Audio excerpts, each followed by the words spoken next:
Yeah, so that link is no longer valid. Yep. I'm pulling up the link right now. And once I pull up the link, I'll post on Facebook and wait for people to come in and we'll get started.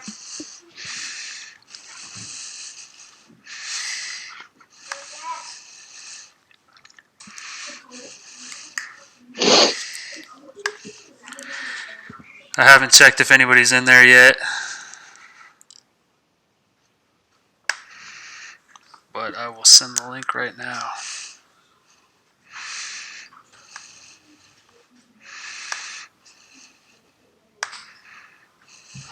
Is it post on your channel? Yeah.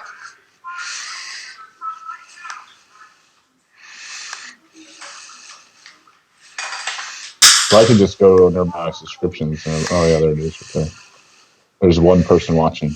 It's probably me or you.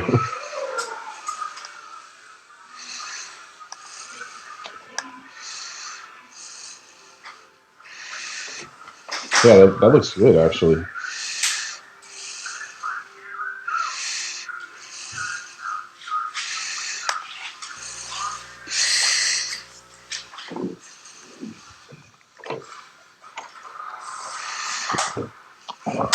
All right, we will wait for people to start coming in. It's up on Facebook.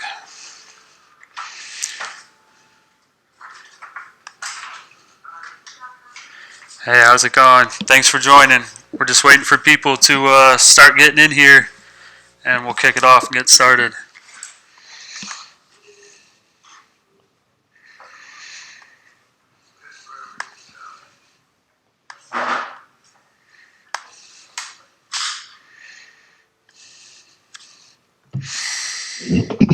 All right, 4 people. We'll let some people filter in. What have you been up to, Mark? Not too much, man. Just trying to stay dry. You know, this rain has been crazy. Yeah, hopefully the lakes are getting full. That's I did. I told you those bearings came in, and I changed out the bearings. I put Doka bearings in one of my reels today, and those things are crazy. I'm trying. I'm pretty excited to get them installed on the rest of my reels. Chris. What's going on, man? Thanks for joining. We'll give it a few minutes, guys, and then we'll kick it off, get started, wait for people to get in here. Pull up Facebook Hey, on my Chris, what's phone. going on, buddy?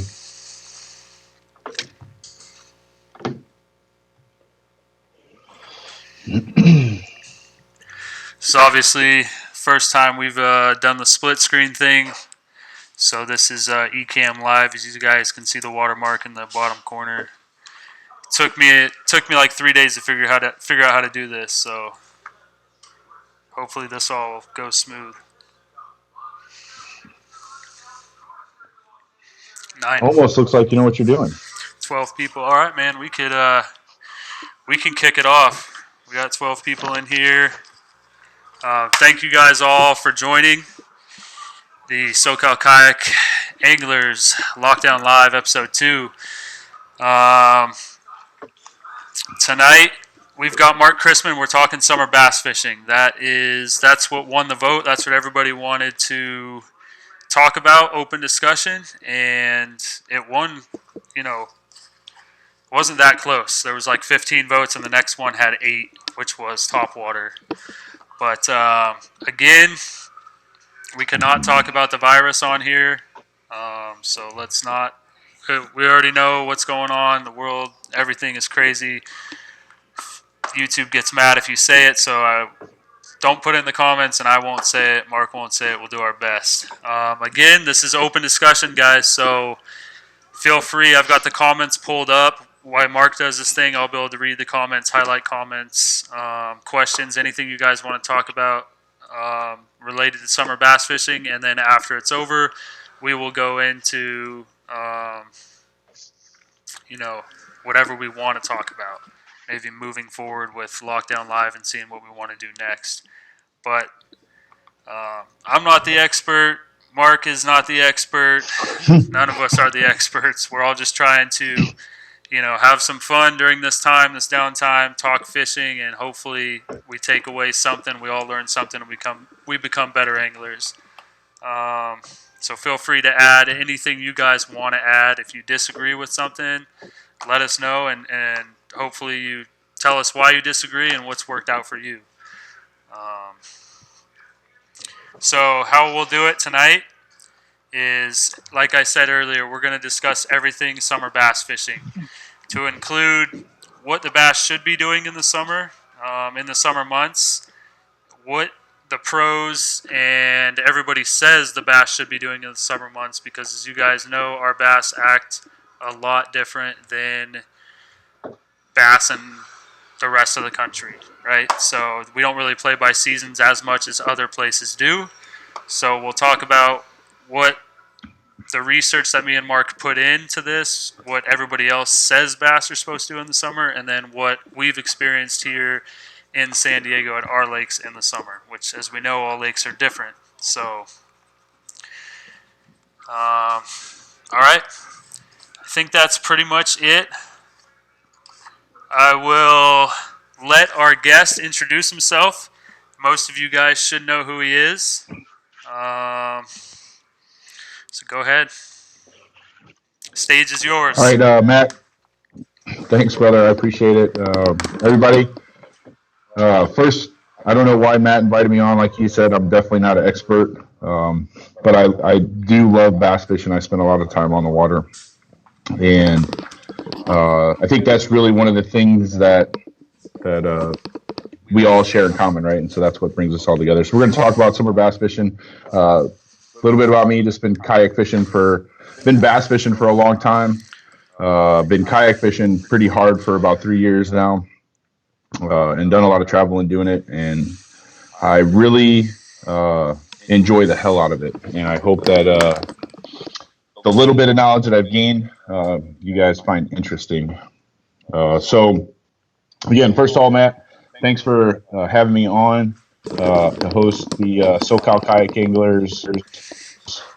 No problem.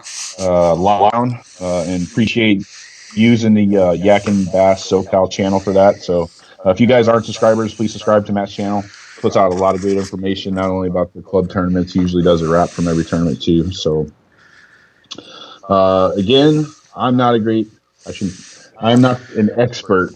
I'm just going to share kind of what I've experienced out here in San Diego kayak fishing for summer months. But I think before we do that, you got to kind of look at what you think is the biggest thing that makes you a better angler. So Matt, before I take over and give what I think makes me a better angler, what is like one or two things that you think make you a better bass angler?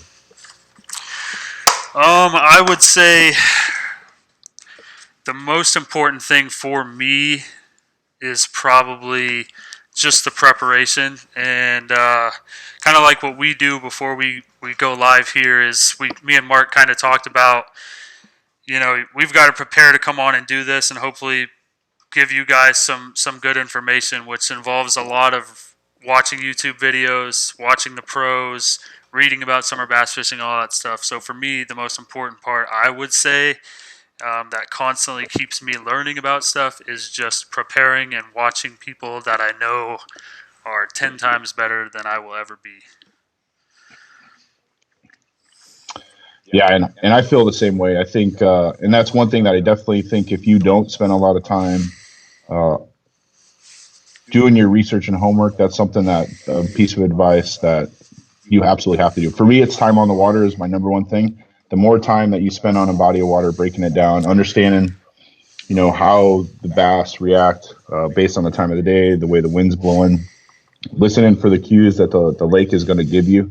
I think Ryan Moriarty has put that on some of his posts before, following the cues that the lake gives you. So time on the water is the only thing that really gets you that information. Then after that, it's research. Like you said, I watch all the YouTube pros out there. The Tactical Bass and Jacob Wheeler's channel is great. Ish Monroe, MDJ, Gene Jensen that talked about the Tactical Bassing guys, Matt Allen, Tim Little. Brandon Polnick has got a great channel. The other thing is the blog, and I didn't really do a lot of blog reading, but Jay Kumar's Bass Blaster is probably the best bass blog that I've come across, and you turned me on to that, Matt. So I appreciate that. It's a great research. And then after that, it's just repeat. Time on the water, research, homework, and then just repeat over and over again. That's really what has got me better. I won't say great, got me better. Yeah. All right, so summer bass fishing, I guess. Let's dive into it. I guess where you want to start at? Well, first, you mentioned some stuff that I kind of wanted to talk about. It kind of reminded me. He talked about Jacob Wheeler and all those pros. Right now, those pros are being quarantined, so the MLF has canceled all their stuff. So right now, a lot of those pros have built their YouTube channels, and they're becoming a lot more active on their YouTube channels. So in the past couple days, I've been watching their YouTube channels, and they've been putting out videos. If they can't fish, it's been tips and tricks and all this stuff that they do. And then if they can, they've been putting a lot of live fishing up on their video on their YouTube channel. So check those out. Jacob Wheeler's been doing one. Mark Daniels Jr. does a good one. There's a bunch of guys that are fishing the MLF that are the best in the world right now that have great YouTube channels. And then MLF Major League Fishing has been going live pretty much every day. I watched Kevin Van Dam on St. Clair yesterday throw a jerkbait with his kids and just absolutely slay them. And I mean, the amount of knowledge. I was going to say he was getting it done yesterday. The amount of knowledge that guy has, and you could ask him, go on live and ask him questions. And I mean, it is insane to listen to that guy talk bass fishing. So that was just one thing. And then we already had some questions come in that we will get to them. But Nerdy Kitty wanted to know about El Cap and some baits. So we'll make sure to cover, what's kind of worked for us on El Capitan as we move on. But sorry, Mark. Sorry for interrupting. I just wanted to get that across. No, that's good, man. I guess let's talk tackle prep, right? So, I think everybody goes about tackle prep their own way. For me, most of my setups, I carry a crazy amount of rods out on the water anyway. But most of my rods, I usually have 3 techniques almost associated with almost all of them, except for my frog rod. That's a dedicated rod. But what do you specifically do for tackle prep? Because usually I out of those 10 rods, I'll just retie it throughout the day. Yeah. So me and Mark kind of had a discussion about this not too long ago, but for me, I've got a few rods that come out for summertime that I don't usually fish with the rest of the year. One of those is a topwater rod, a spook rod / whopper plopper rod. Basically a rod that is for topwater treble hook baits. So all that kind of stuff, I make sure to spool up new braid and just get that rod ready for the summer. And then, but that's just, that's not necessary. You don't need all the rods that I have. It's you could have 8 rods and be perfectly fine. 6 rods is what I read about a lot. The pros say to have 6 rods and you're perfectly fine. So just make sure to get that line ready, especially at a time right now. That's the time that, and I'm guilty of it, but Mark, you're doing it right now. Is you've got you put bearings in your reels today. That's something that I think a lot of my reels need, and maybe some other guys' reels need, because you were saying it made a huge difference. And, just getting reels cleaned up and all that stuff, that's huge for summertime, and especially, what we got going on right now. We don't really have an excuse not to do it. Yeah, that's a fact. And believe it or not, there's tons of videos out there. I think the one of the best videos I saw was Gene Jensen's video where he goes through disassembly of a bait caster and thorough cleaning, what to do, what not to do, and that's really what I've used. And it's not that hard. It really isn't. It takes some patience, but it's not that hard. Yeah. All right, so I think in general, some of the what you have to expect, right? The bass for summer fishing, right? I think if you listen to all those pros like we talked about, and across the country, they're going to say, okay, the spawn has happened. The bass are going to start transitioning out of the spawning flats, right? So the water temperature is climbing, and there's a couple indicators that usually come.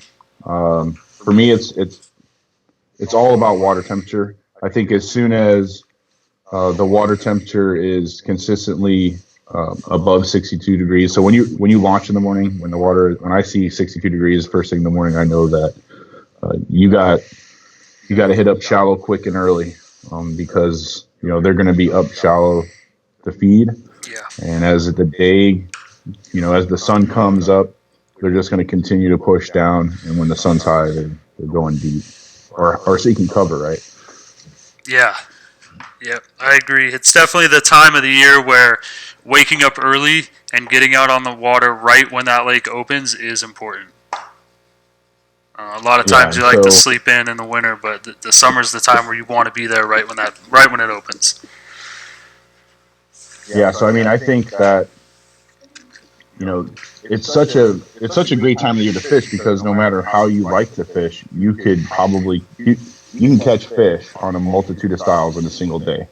From your whopper ploppers, your spooks, your buzz baits. You could throw the frog. Even throwing the frog in open water sometimes will get it done in the summertime. So let's sorry to interrupt you, but let's talk about like what you do from the moment you get on the water in the summertime. Like, what's the plan? What's going through your head? So the first thing it depends. Like early in the summer, the first thing that occurs is the shad spawn, right? Yep. And so, they usually shad lay their eggs on tules up in the shallows. They attach their eggs to that structure. And when they start to hatch, the bats just get in there and hammer them, right? There's certain cues, and we were talking about this the other day.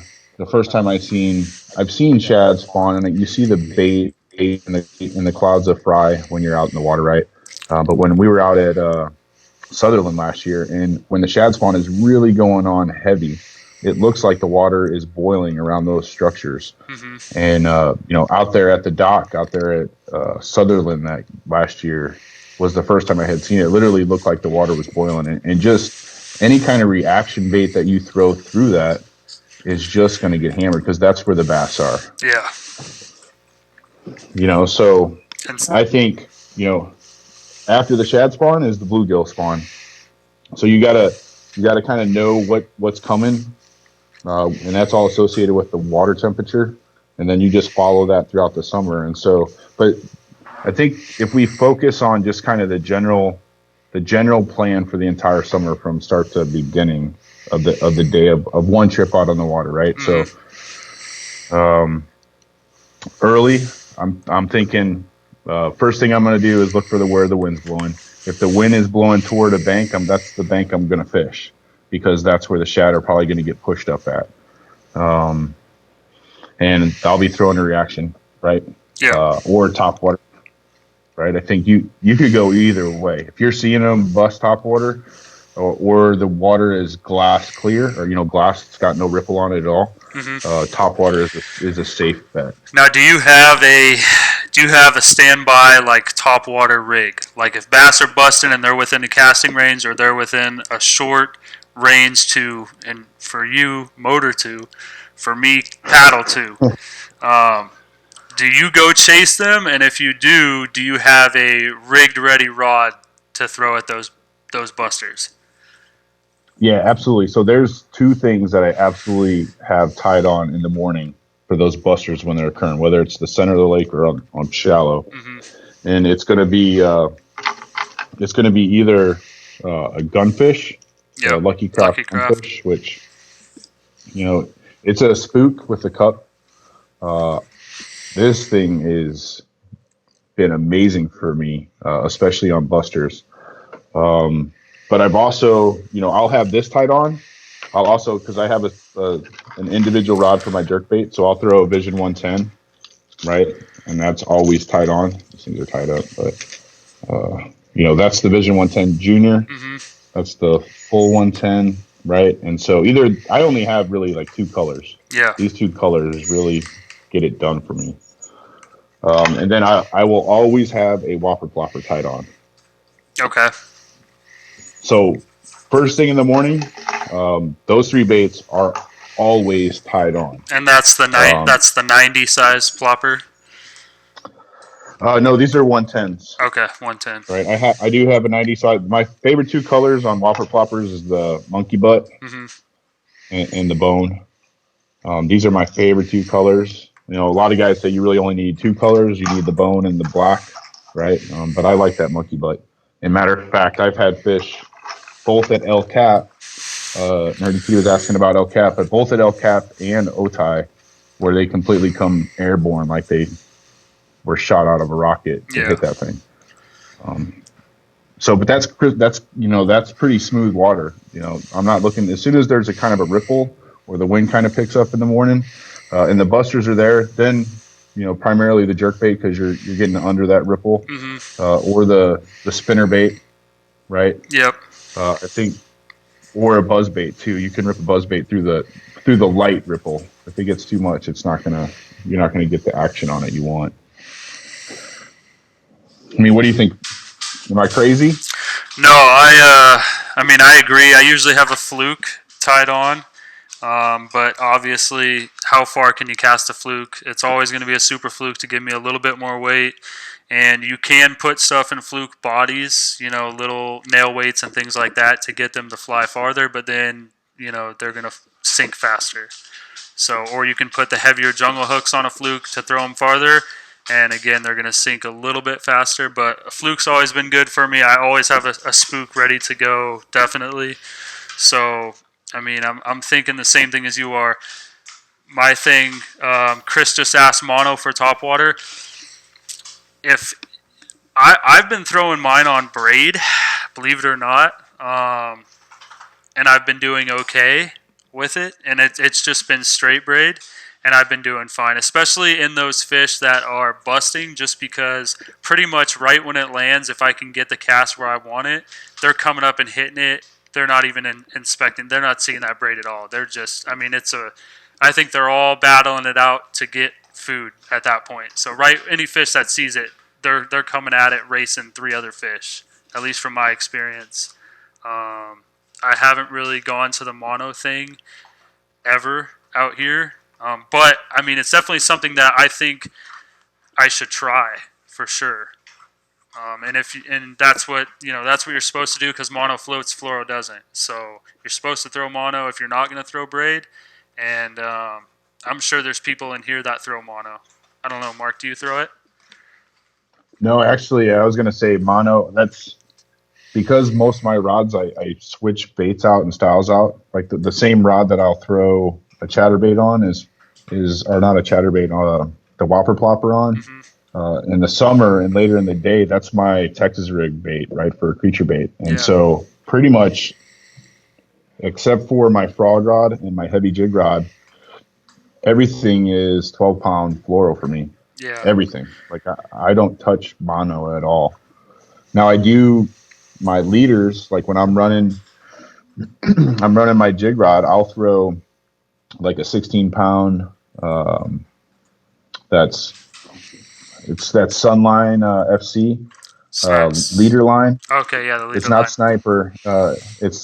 It's got a lot of spring to it for fluoro, and that's the one the tactical bassing guys talk about all the time. It's for a leader and even heavy up to 20. It is amazing, and it has to stretch. I remember we were fishing last year. We were fishing for the NC, and I had 20-pound leader on, and I could not break it. It was right on the bank on a cypress tree, and I had to go all the way to the bank because I just couldn't break it. So I'm a big fan of the Sunline fluoro, and that's really all I throw besides 50-pound braid. Yeah, Shane commented in and said poppers. He likes to throw his poppers with mono. That's one bait we didn't even talk about that I do throw occasionally, especially if if I think the bait is really small, I have some pretty good small poppers from Excalibur that I like. So some older ones. But yeah, I like the popper a lot. And I mean, your gunfish is basically a popper. It is. I think that like I have a couple 6 cents poppers, and they're great on crystal clear water. I think San Vicente. uh, San Vicente. I mean, uh, that one day it was right before in April last year, right before the San V tournament. I think it was April, or maybe it was the second tournament. But I was throwing that gunfish and caught that 23 and a quarter in the middle of the day Yeah. at San V. And that gunfish got it done. I'm a big fan of that bait. The only thing we didn't really talk about when we talked about topwater is, we talked about the buzz baits and all that stuff. We didn't talk about frogs on that. Yeah. And that. I mean, shoot, that's what I love to do. You could almost do a whole video. Yeah, that's kind of, hopefully one of these days on Lockdown Live we get into top water fishing and we can go into detail about some frogs, for sure. Because I can talk about frogs for a day straight. I mean, we got into it not too long ago, me and you, where I get down that rabbit hole and you got to shut me up for frog fishing because there's all sorts of stuff about it that I like to do and I've learned from other people that just I don't think a lot of people do or really know about. But we'll save that for another day. But yeah, frogs for sure work out here in San Diego, and they're a blast to throw. That's everybody enjoys a good frog bite. Just it doesn't have to be in the slop is one thing that I'll say. I mean, you catch them at San V in open water all the time on the frog. You just got to throw it, and I think a lot of people out here don't throw it. It's just not their confidence bait. And, I mean, you can walk that frog, and, I have translucent spro frogs. The bronze eye frog, that's crystal clear. It looks more like a bluegill than it does a frog. And it gets hit all the time. And then you can put a frog where you can't put a spook.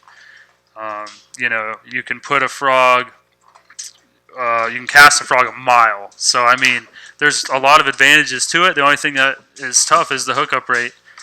That's what. But I mean, if I'm getting blow-ups on a frog and I'm missing them, I'm still having fun, and I'm gonna make that adjustment and hopefully stick them. Yeah, I think one of the things, especially in summertime, you said it perfectly. You can put a frog where you can't put a spook, and you can put a frog on the bank, and a lot of times early, depending on what they're doing early in the morning, bouncing that frog right off the bank. That's hammer time.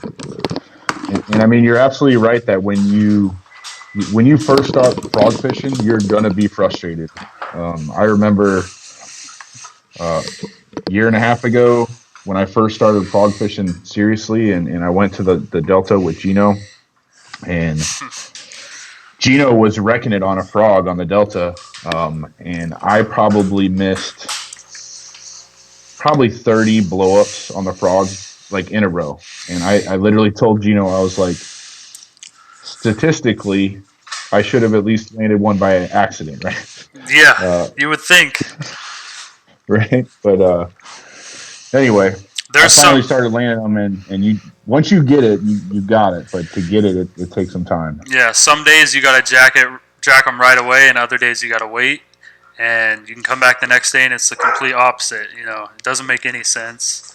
But there's one really good topwater fisherman here in San Diego who, if you guys are members of sdfish.com and you go on the members or the forums, his name's Lower Otai, and he throws topwater pretty much year round. And that guy has done countless Q&As with guys on frogs, and I mean, he's a frog junkie. I think last year he caught an 11-pounder on a frog at Lower Otai. So I've learned a lot from him just speaking with him. You can message him and he'll tell you.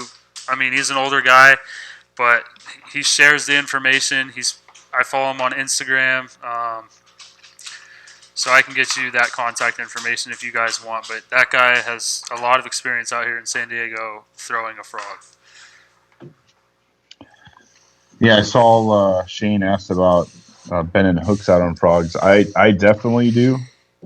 I Me know too. you probably do too, don't you, Matt? Yeah, I Yeah. just broke one yesterday. Booyah pad crasher. I was bending out the hook and broke the hook. I was not too pleased. Um, Yeah. but Yeah, I definitely bend them out on all my frogs. every one of them. Me too. Um, Gene Gene Jensen, Fluke Master, has a really good video on frog hacks. Tactical Bassin always does frog hacks, and Gene Jensen says not to bend them out too far, which I bend him out farther than he does, and I kind of have tried to stop doing that.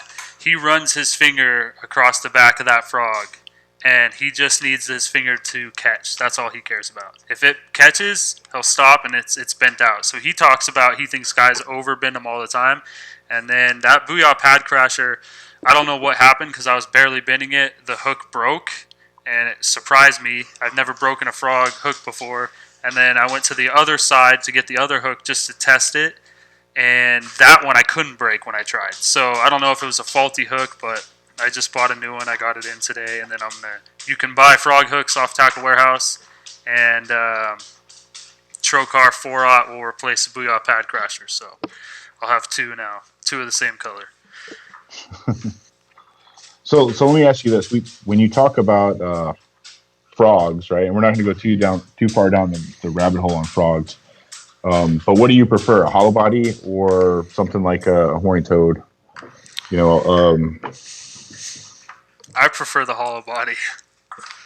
do you? Oh, yeah, for sure. To me, it just the blow-ups are more exciting. I think the hookup ratio with the horny toad's a lot better, but I also think that I can fish the hollow body a lot different than the horny toad. I could walk the hollow body all day, and then you can keep you can keep it in one spot.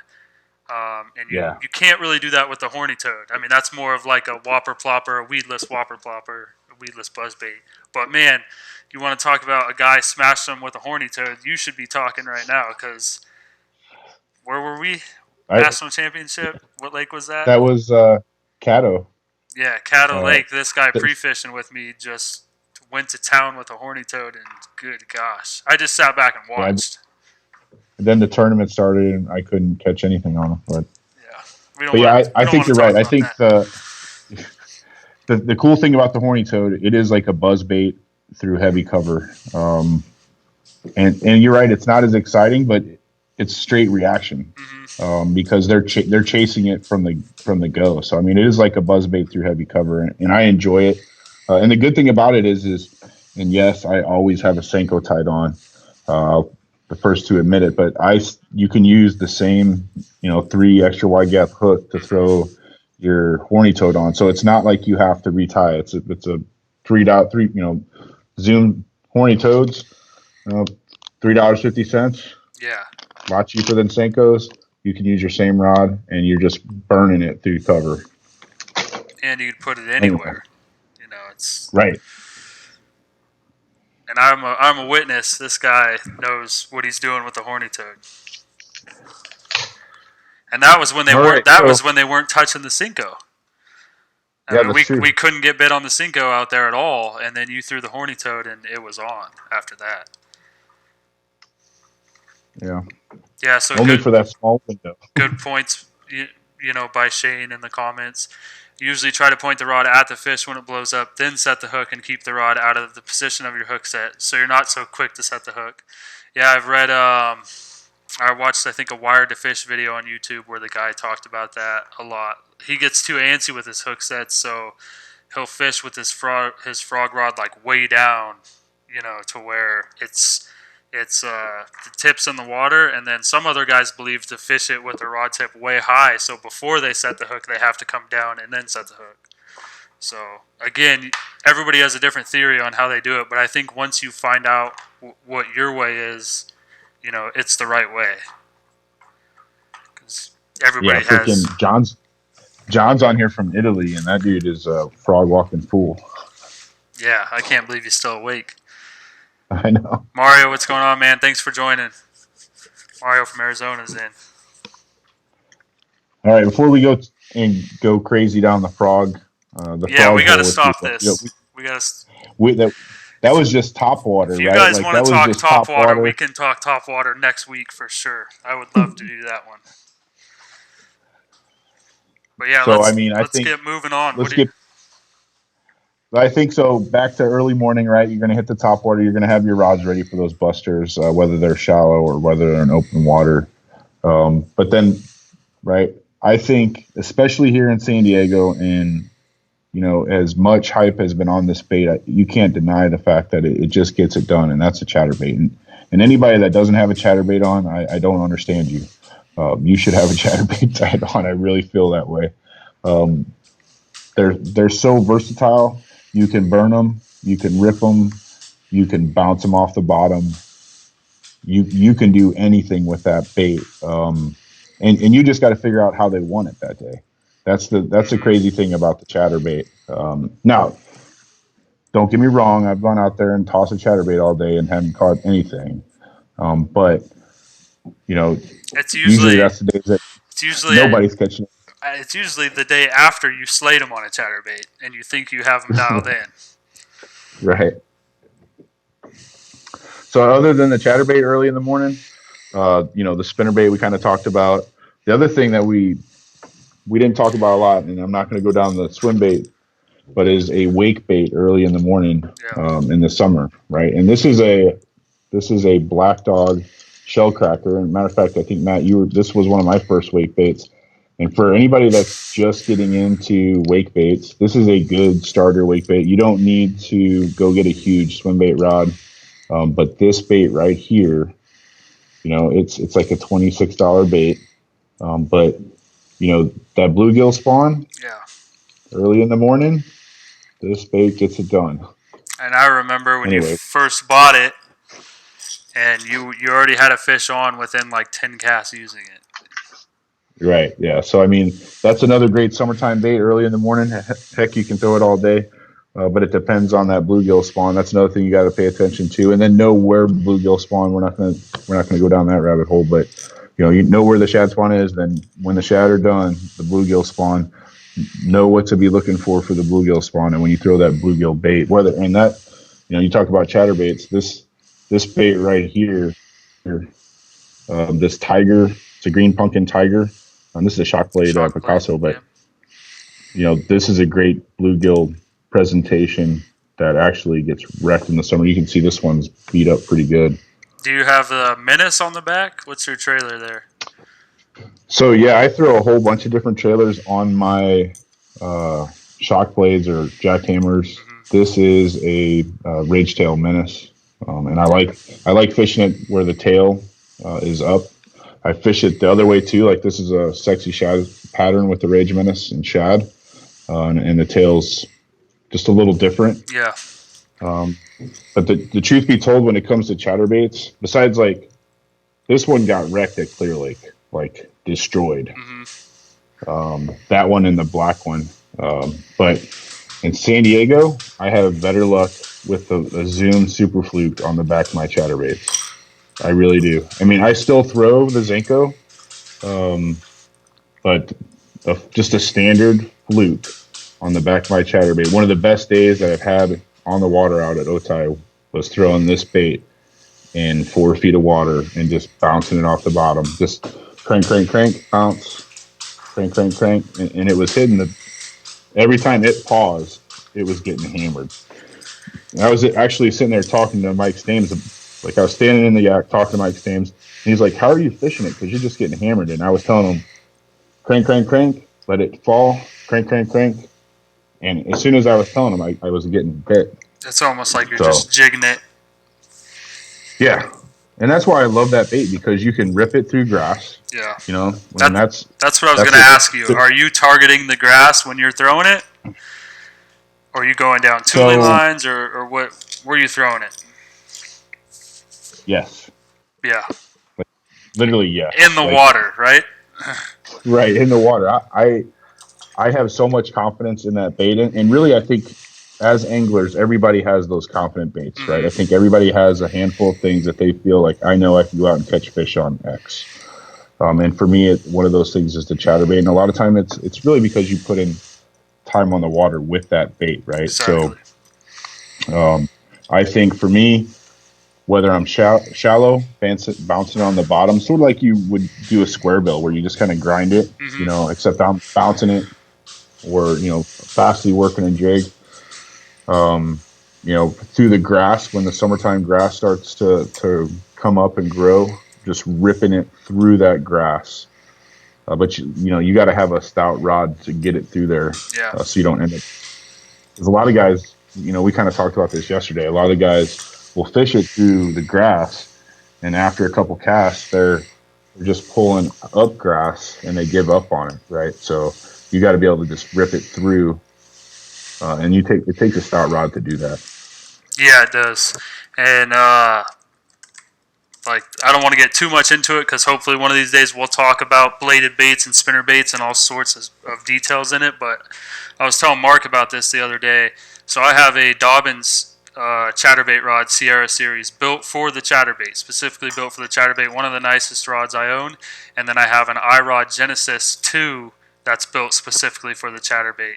Those two are both a medium heavy, and they're both completely different. The Dobbins is so much lighter than my iRod, and way a lot more moderate taper. Even though they're both the same exact rod, they say they're the same exact rod. Um, that rod doesn't do a very good job of pulling that chatterbait, or ripping that chatterbait through grass, and it's a lot more expensive than the iRod. The iRod's a lot stiffer, a lot less sensitive, but when I need to rip a chatterbait through grass, I will use that rod to rip it through grass instead of using my Dobbins rod. But if I would pick which rod I'd want to use and catch fish on, it's the Dobbins rod. It's a lot more comfortable. It's just a nicer rod. But they both have different applications for me, and yeah, I don't want to get too much into detail, but that type of stuff definitely makes a difference. I had a conversation with Mike Stames about that at Clear Lake. And I was watching other people throw into the same grass as me, and they were pulling up grass, pulling it off their hook, and then they were leaving that location.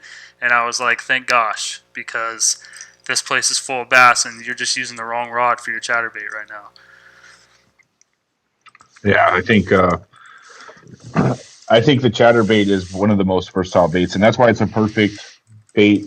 In the morning, in the summertime when you start to make that transition from where the bass are chasing the bait up against the bank, or the shad spawn is up close and they start to move down. You can fish it early if the wind's heavy, and then as the day progresses, you can continue to work that down.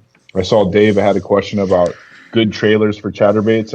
I think Dave kind of might have jumped in a little late. I think personally for me, there's like only three trailers I use for a chatterbait, and that's the Rage Menace by Strike King, or the Rage Menace by Strike King, and it looks sort of like this,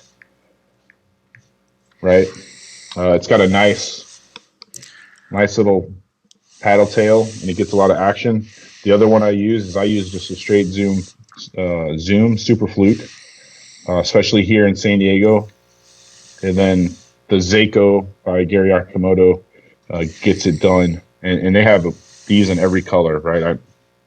Yeah. White, clear. Like this is a nice green pumpkin, black and blue, and then the trailer's got a little bit of clear on its belly. This is a nice one that's gotten wrecked too.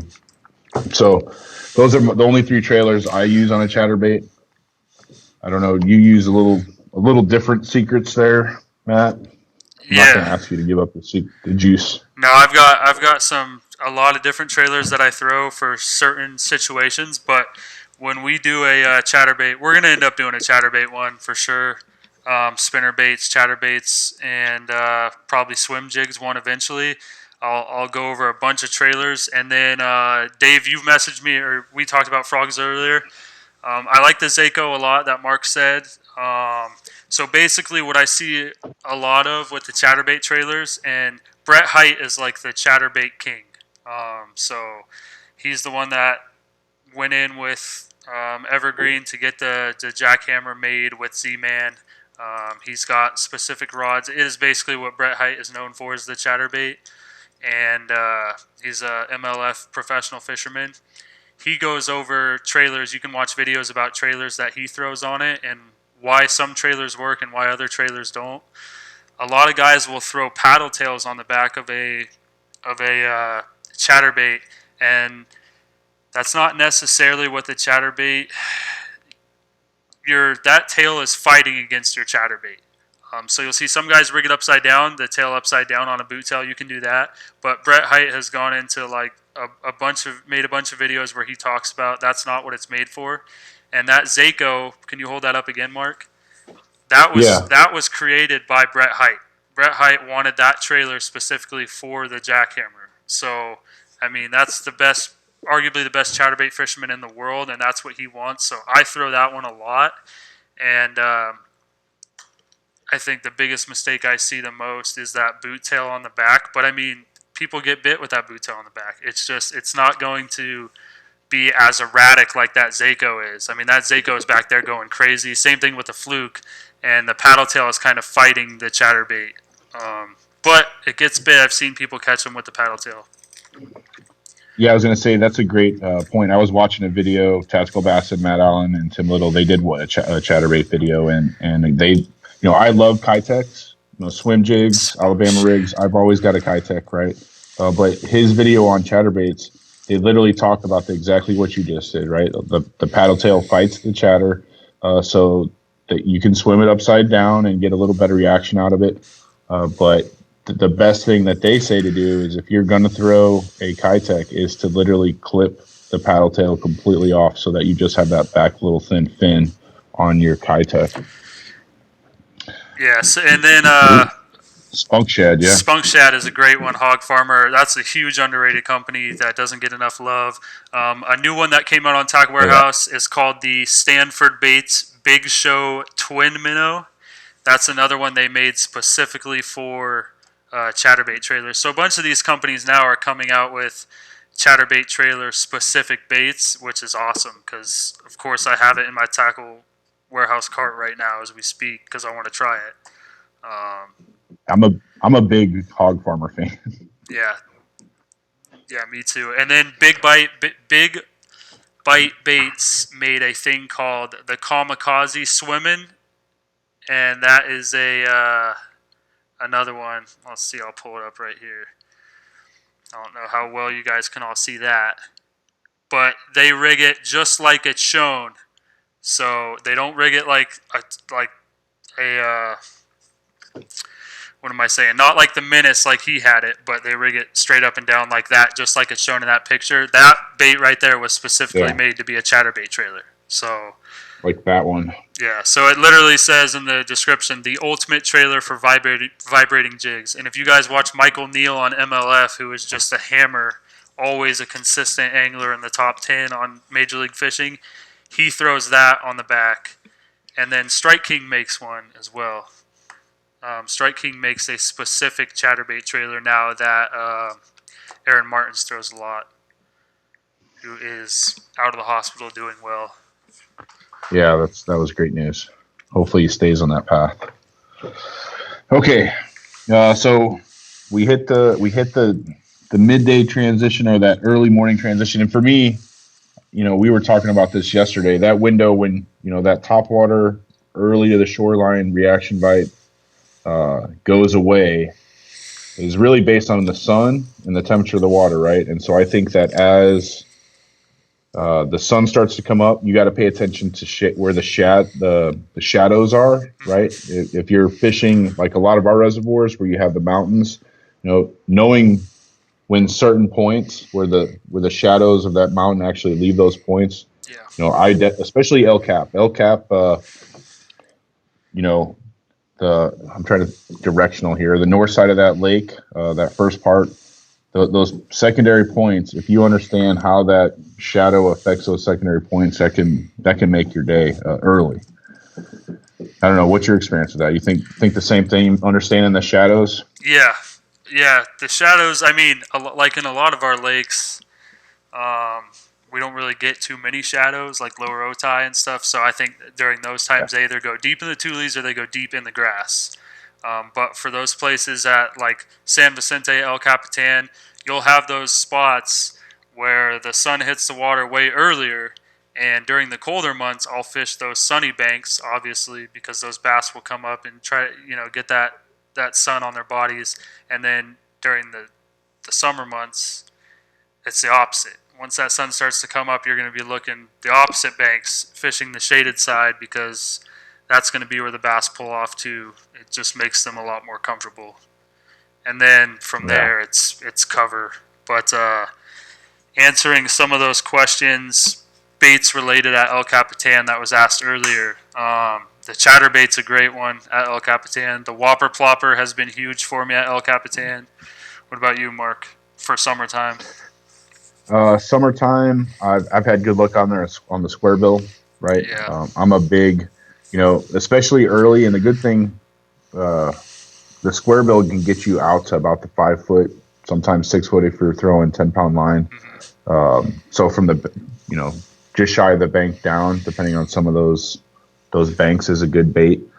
And then I like throwing the 5XD, and I fish the 5XD. I was telling you this the other day. I fish the 5XD like a square bill. I'll throw it shallow, and I'll run it all the way straight out to 10 to 12 feet towards the bank. And so,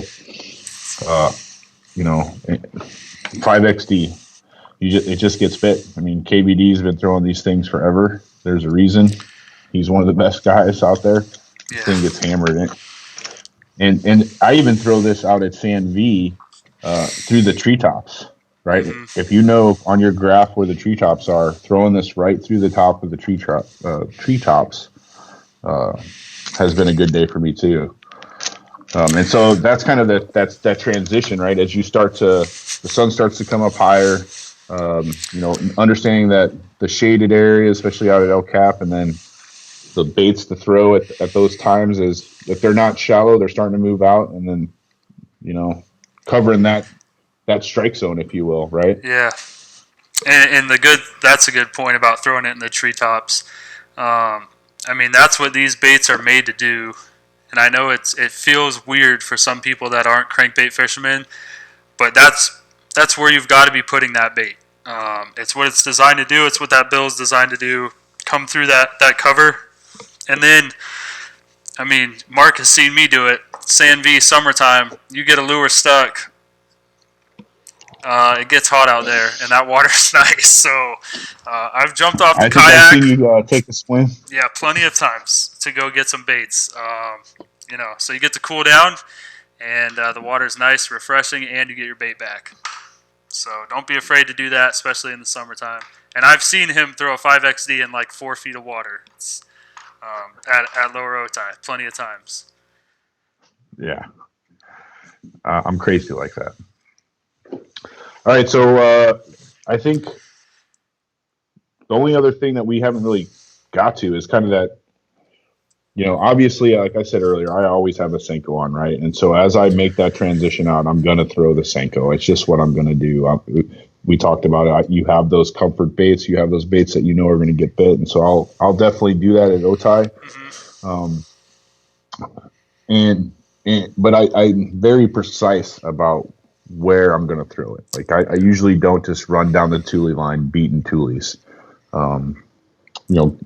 Grass patches, areas where I think provide cover, where the bass can hide under, get some shade. Yeah. When you see that really green grass, that means that grass is healthy. It's producing a lot of oxygen in the water, and that's where the bass want to be. They want to be in shade. They want to have plenty of oxygen without having to expend a lot of energy, right? And so that's where the Senko in the summertime comes in killer. And if you can understand that, go ahead. Are you going? What depth are you looking? You said you're starting off early with that reaction. Are you waiting? Obviously, you're just waiting for that bite to die down. And then that's kind of your next go-to. Are you throwing that Senko shallow before you head out deep, or are you staying shallow the rest of the day? I guess it just depends. Yeah, it just depends, right? It's about kind of what I was saying. You pay attention to the lake. If I'm not seeing busters anywhere, right? If I'm going to the spots where I normally go and I'm not seeing busters anywhere, and I throw the reaction shallow, I'm not marking a lot of runners, and you know what I'm talking about when you're moving and you see fish moving. Yeah. If I'm not marking any of that stuff, then I'm going to assume that they're holding a lot tighter to cover, And when they're holding a lot tighter cover, that's when I'm going to go to the Senko. As far as the depth, really depends on the cover, right? And this is something that can transition through the day, right? When I say depends on the cover, if you're not getting any of those reaction bites, then I'll throw it shallow in the morning because I'm figuring they're there, right? Yeah. Because they should be there. And then as the day goes on, I'll throw it deeper undercover, like, Murray, Miramar, where there's docks, and those docks go out to even 60 feet, like at the end of Murray, even though you're not supposed to fish off, right? Everybody does. Right. But there's been days I've been out there and heck, Kenny caught like a 6-pounder off Murray, just hitting the end of that dock one day, right? I mean, they're gonna be out there because it provides shade. Yeah. And so you got to look for that too, right? So that's when I say cover, and even out of San Diego, when like Clear Lake, there's all those. Everybody has those docks on their backyard. If you watch Tactical Bass and they fish Clear Lake all the time, they're going to tell you find the darkest pylon on that dock, right? Whenever you're pitching to a dock, the darkest pylon, pitch to that. Doesn't matter what depth it is, right? I mean, obviously, in my opinion, earlier, shallower. As the day progresses, they're going to move deeper, right? Yeah. But they're going to stick to those darker areas when you're looking for that type of cover. That's how I fish the Senko in the summer. Yeah, and you rig it weightless Texas rig, right? You're not a wacky guy. Yeah, I went through a period when I was throwing a lot of wacky Senkos on a spinning reel. I've kind of shifted. Now it's bait caster, 50-pound braid, 12-pound mono, and Texas rig. Right, I'm throwing it fly line Texas rig, and the great thing that I like about that is it doesn't matter how deep you're throwing it in. You're gonna most of the time, right? Depending on your leader length, you'll see the bite before you feel it, right? Because your braid floats, and so as long as you're watching your line. You see a little bounce. You'll see it start running. It's game on. Yeah, that high vis line. I use that high vis yellow. Yeah. So that's kind of my go-to, and it really depends on a lot of things. I think, you can fish a Senko in 30 feet of water. You can fish it in 3 feet of water. That's the great thing about it. In the summertime, you made up that word in a couple of videos, but finesse, that's that finesse bait. Mm-hmm. That's really versatile. You can Neko rig it, right? That's a great, as the fish move really deep and start pulling that structure on rock piles, a Neko rig is just as good as a drop shot sometimes, which I'm not going to talk much about drop shot, but that's a good transition for deep. They're not hitting the Senko. You're not finding them shallow. What's next? So, you really, at this point, panic sets in. Panic sets in. If it's tournament day, you're panicking, right? Yeah. If it's 11:30, like that window, then that transition for me is 9:30 to 11:30. And if 11:30 comes and you're struggling to get your limit, you got no choice but to go to the drop shot.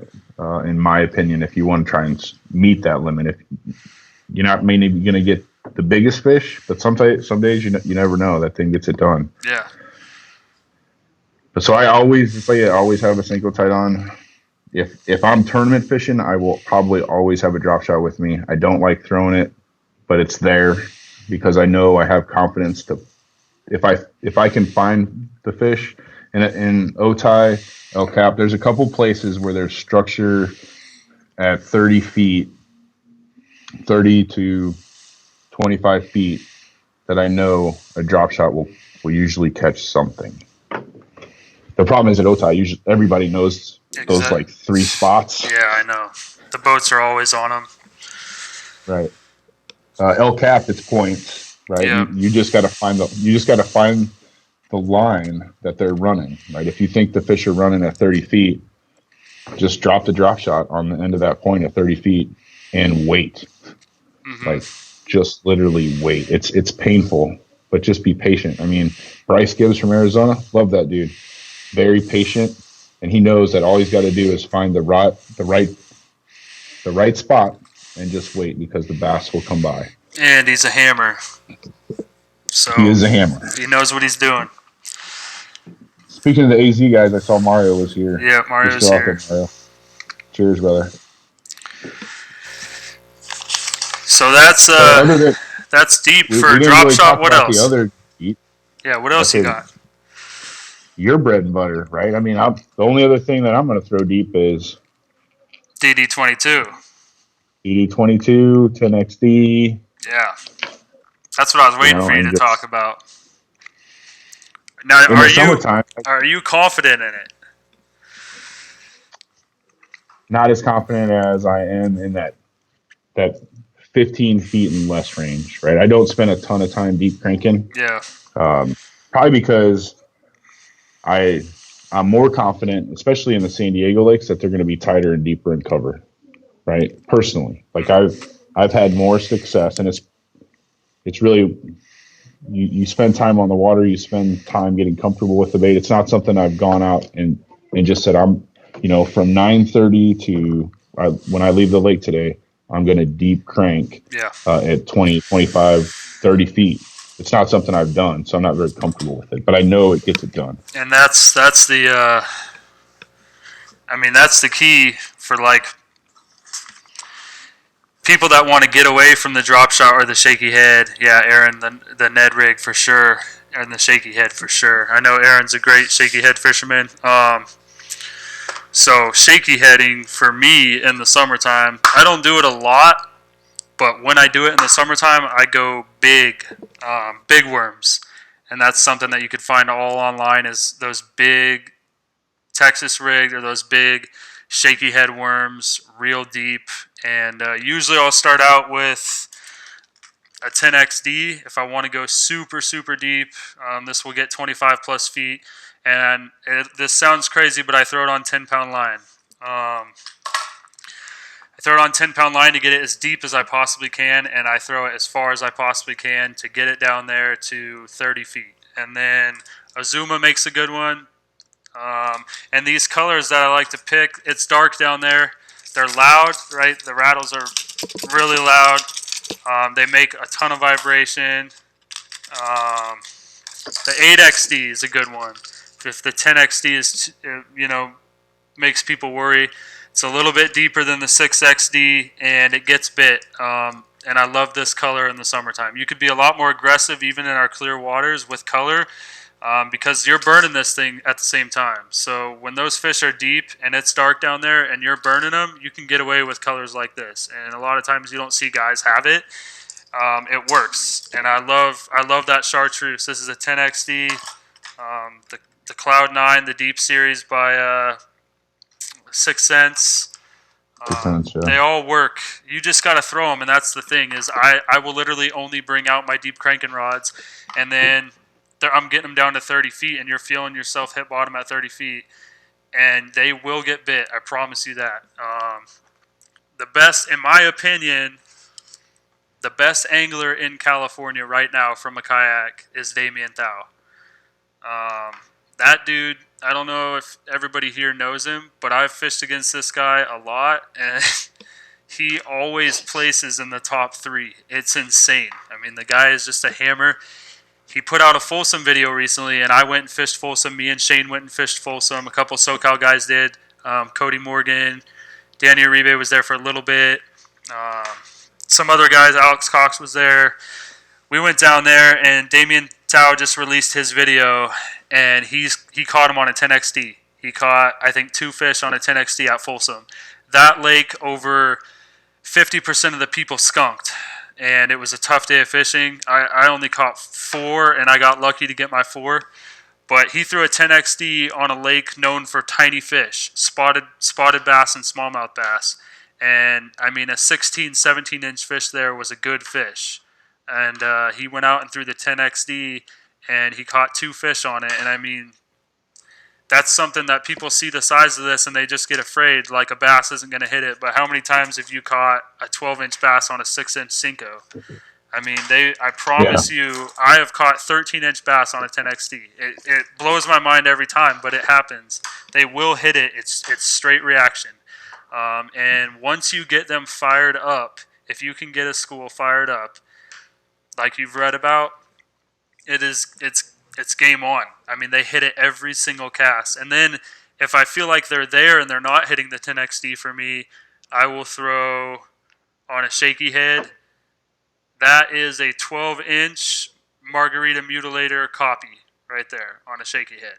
And then you just drag it through that spot where you know those fish are.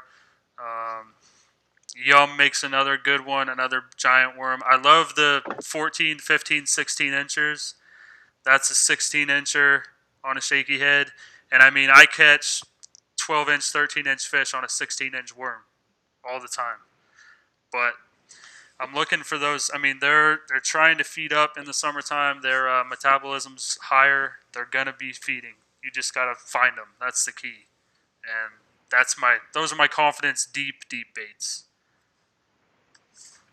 Yeah, I mean those are the shaky head is one of the things I know I need to work on. It's one of those things I need to focus on. I usually, because especially in the summertime when they're deep off those points on the structure, I've seen guys wreck it at Otay on that rock pile out there, throwing a shaky head, and I know that I need to do it. So it's one of those times like I need to just take like one rod, go in the afternoon, go throw it. Knowles is a very good shaky head fisherman for sure. That guy can put it on. Gino broke his rod on a shaky head fish. Oh man, that was your fault. It was my fault. I told him to set the hook. He did. I guess the only other thing besides that deep, like for me, you have seen guys that say you can catch a fish in the summertime on a jig deep. Again, I'm sure you can. Yeah. I don't have that confidence in that bait. But I think the only other thing that we haven't talked about in the summertime, and when the sun is straight overhead, right? Like it's noon, it's 1 o'clock, it's hot, and that's the punch rig. Yep. Right. I mean,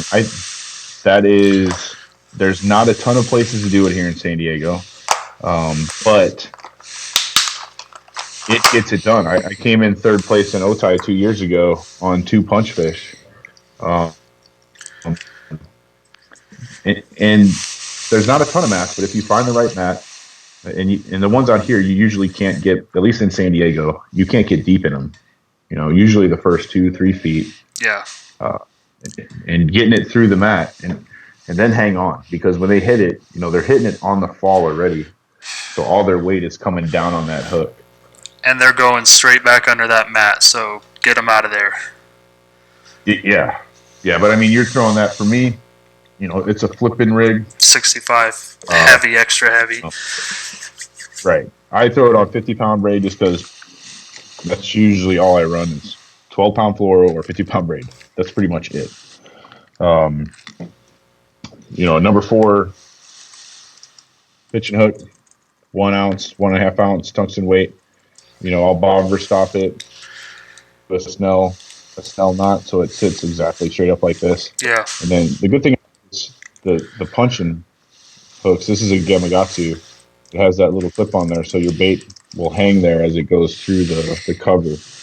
And this is a fun way to fish. You're not going to cover a ton of water with it, but it is a fun way to fish. You just got to find the spots to do it, Yep, exactly. And I mean, some lakes it's prime, I don't think it's a secret. I don't think it's a secret that Hodges, there's so much cover there that it's hard to stop. It's hard to just go home. Yeah.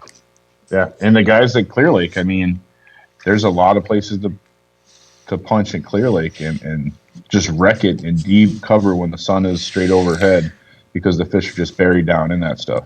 Every time we've gone to Clear Lake, I mean, it's only been twice, but watching Obity, that dude, he's punching and he is moving. I mean, he is moving. He's Yeah. getting like twice the amount of casts that I'm getting in a day, and he is covering every square inch of every mat out there, and it's very impressive. And I mean, he always puts the hammer to him. So it's definitely something that I think out here we don't really get to do it that much. And then you go to Clear Lake and you see all these cheese mats, and it's like a whole new world for us. But you can do it at Otay for sure, punching, through those mats. But I mean, we've got the experience down here pitching and flipping into the bushes. That's what we get practice at. But the heavy mat punch and stuff, that's a different world. And Barrett is a place you can get better if you want to go do it. Barrett has some cheese mats that'll come up. El Cap in the very, very, very back. I can't get there. I don't know if you can. Yeah. But I can't. It's too far. Yeah, I've been back there, but yeah, I mean, I think the thing about it is it's not something you're going to go out and do all day. There's just not enough spots for most of our individual lakes here. Mm-hmm. But it's something I challenge you, if you haven't done it and you have a flipping stick, with 50-pound braid on it, buy a set of 4 hooks and some 1 ounce weights and go give it a go, because it's a good tool for your toolbox, especially if you plan on fishing a tournament anywhere else. And even July and Otay, you're going to catch them punching, because it goes to that same theory that I was talking about. They're looking for cover, and they're looking for vegetation, and those mats are both. Yeah. And so if you can't catch them any other way, they're under there. And it's different. It's different cover. There's tules everywhere, Right. but there ain't mats everywhere. And I think a lot of people know that those monthly state challenges, I mean, all those summer months where the SoCal guys were putting up 100 inches, a lot of those, 2 or 3 of those fish out of their 5 were coming off mats. For whatever reason, that year was just on fire. Well, see, I think I know exactly the reason last year. You look back at Otay, and you've fished Otay longer than I have, but I would say from my experience on Otay, when I first started fishing Otay, it was really high, right? And the fish were way back in cover. And 2018, the water was really shallow out there. I shouldn't say really shallow. It was the lake had significantly dropped, and most of the tules were not in that deep of water. And so those mats really held a lot of the bigger fish, because that was primarily the only major structure on the lake besides the rock piles, and the structure that had pure cover.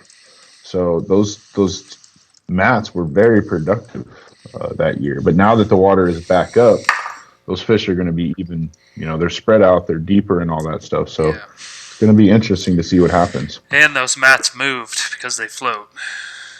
So they're not. Yeah. Well, who knows? With these recent storms, they might have moved back. We can only hope.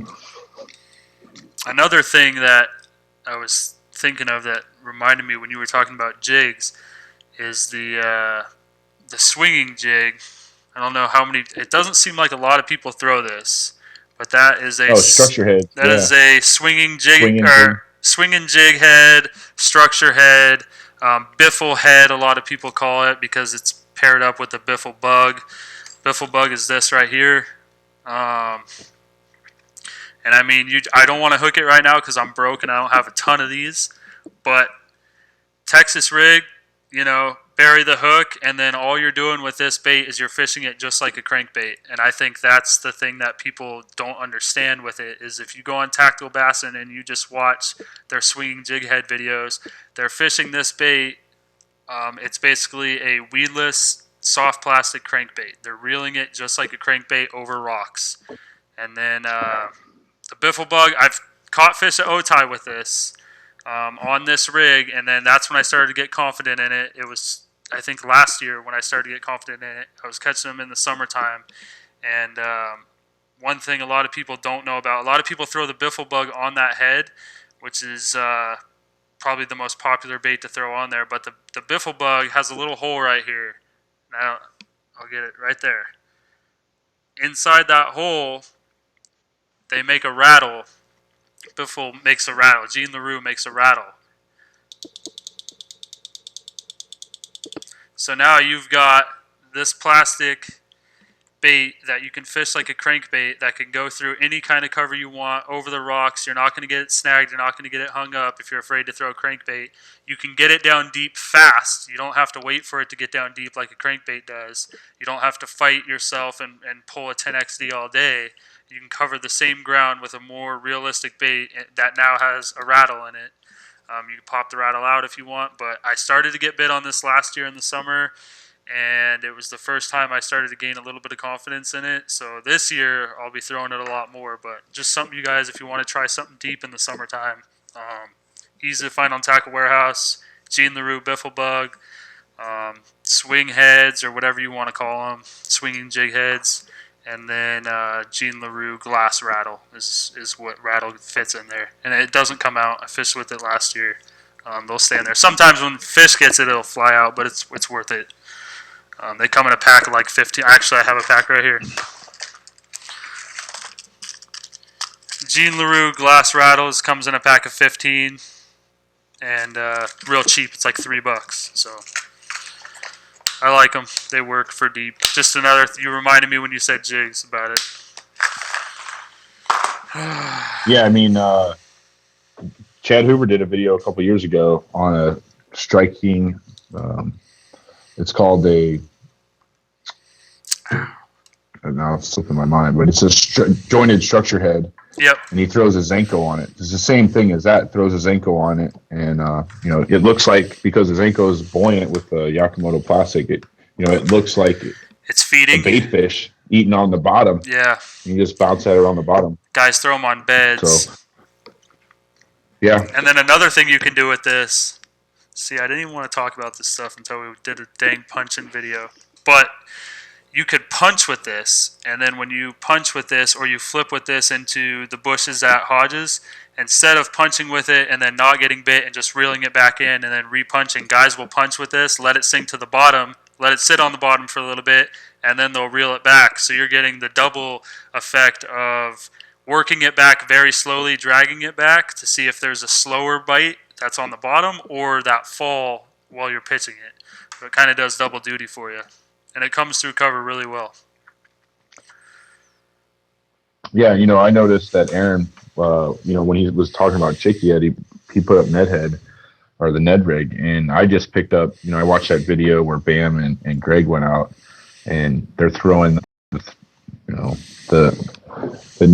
big Ned rig style on a 3/0 extra wide gap hook, and so I just ordered a couple of those because I think that's promising too. I mean, you're going to get the same kind of reaction, and you can fish it back to you. So I think I'm excited if we ever get out in the water again to get a chance to throw that this summer. I think that'll be good. Yeah, I was not too pleased with that they put that information out. Because when I throw a Ned, that's all I like to throw. I don't throw the small ones, I throw the big ones. Yeah. Well, it is what it is. Yeah, I mean, you can't keep secrets forever in fishing. I think, we've covered, when you look at summer bass fishing, right, and we talked about that window in the morning, understand the shad spawn, the bluegill spawn, the fish transitioning from early in the morning till late in the afternoon, understanding where the strike zone is moving to, that top water bait when it's out in the open and you're chasing busters, to the deep water bite in the afternoon. The only thing that we really didn't talk about, in the afternoon and the evening weapons, well, it's exactly the opposite, right? I think as you get into the evening hour, and you don't get to fish too late here in San Diego, but if you want to put in a full day on the water here in the summertime, it's exactly the opposite, but it happens pretty quick. Yeah. They start to move, because as soon as the sun drops behind the mountains, it drops pretty quick, and the fish are going to move just the opposite back up, right? Unless it's the dog days of summer and the fish are just deep, and they're staying deep because the water's too hot. I mean, wouldn't you agree with that? I mean, what's your thoughts? Yeah, I like fishing. I think the summertime is the only time I really go out in the evenings in San Diego. If I could only get 3 hours in, I still think it's worth it in the summertime just because I can go out and throw a frog for 3 hours, 4 hours. and that's what I like to do, or a big wake bait. Um, they're gonna come back up. They're gonna move shallow, and they're gonna go back into feeding. So that's the time where, for me, the evening, even if it's windy, it's worth it. I'm gonna go out there and fish the summer nights. What we call nights, and that's pretty much the only time I Yeah. really go out. Make an effort to go out in the evenings is in the summer. Yeah. Um, I think for me, that's pretty. We've covered the whole. Now, hey, I'm no expert, right? Yeah, I But mean, that's I think it was good, man. We covered kind of the whole day, shallow. Working that top water in the morning, going shallow, and then kind of just reading the fish from there. There's been plenty of days where the buzzbait. Yes, we didn't. Did you? I don't know if you covered the buzzbait.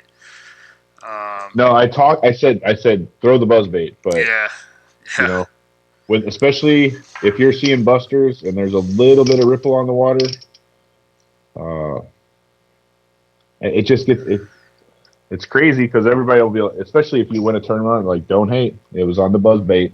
yeah. Um, It's Well, the Whopper Plopper kind of overshadowed it and put it in the back seat, and it's different. It's two different things, and I think that everybody just kind of got on the Whopper Plopper train and it disappeared. But I mean, they're two completely different baits, and again, that's something that I would rather go into during a topwater discussion. But there's so many things that you can do to a buzzbait. I mean, you can get them rusty. There's a bunch of tricks that people do. Tie them to the outside of your vehicle and drive down the highway to get that blade broken in, and then it falls off, and you just lost a $9 buzzbait on the 52 West. from So previous yes, experience, I guess. it has happened to some people, but it's ways. Or you leave your frogs out on your dash, hoping to make them soft, and they decide to melt all over your vehicle. So I've done some stupid things, but I experiment with weird stuff that I've kind of learned from other people. I mean, I've shown you some weird stuff um, Yeah. with baits and all sorts of stuff that I like to try. But yeah, does anybody have any questions? Or this is kind of the point where, like last time, we'll go open discussion now. We could possibly talk about one thing I wanted to put out to you guys was, if you want to come on here now that we kind of got this figured out, um, message me on Facebook or message me on here. Just get a hold of me somehow, and the SoCal Kayak Anglers page, and just let me know like what your guys' strengths and what you would like to talk about are. So then when we do the voting and I find out what what's the majority of what we want to talk about, that's I'll look through the list and contact you. The reason why I chose Mark was because he offered to help me, and then his summer success in KBF has always been near the top. So he knows what he's doing locally, um, and he offered to help me. So it was like, all right, who does good in the summer? Let's go back, look through Tourney X. You were the what, 2018, 19? Say it. 2018. Yeah, 2008, 2018. 2018 Kayak Angler of the Year in the state of California. So he knows his stuff. If you guys have stuff that you want to come on here and talk about, um, let me know, and I will gladly bring you on. Because I mean, I like doing this stuff. I can do this stuff for hours. This is literally, once I get off here, I'm gonna go on another live here. I won't be live, but I'm gonna go watch another live that was done tonight by a guy named Smallmouth Crush, who's a very good fisherman. Used to fish FLW. He does lives. Gene Jensen, I talked about this last week. He does Friday night lives with Fluke Master. It's about an hour every time, and he answers questions that people got, puts out good stuff, and it's just, I mean, what else do I have to do while I'm here in quarantine but watch these fishing videos? Um, so if you guys want to talk about something, let me know. I'll kind of get a list of what people are comfortable talking about, and you don't have to be an expert. I mean, shoot, we just want to talk fishing. What's your experience? What do you like to do? What have you learned that maybe other people don't know? And we'll It's real easy. Hopefully, I made it easy on Mark. We've talked all week about what we wanted to talk about and what we thought was good information. Kind of put our brains together, which his is a lot bigger than mine, and we figured out how we're going to do this. And I think it's gone smooth the first two that we've done so far, and hopefully the people are learning. Um, first summer fishing for bass. Dave, you're going to have a blast, man. It's tough in San Diego, but the bass here in the summertime, for some reason, I like the summer the best, which you don't read about very often, is a lot of people don't like the summer. But here in San Diego, we get great weather. I never get, too hot or frustrated, really. And the fish just bite better, in my opinion.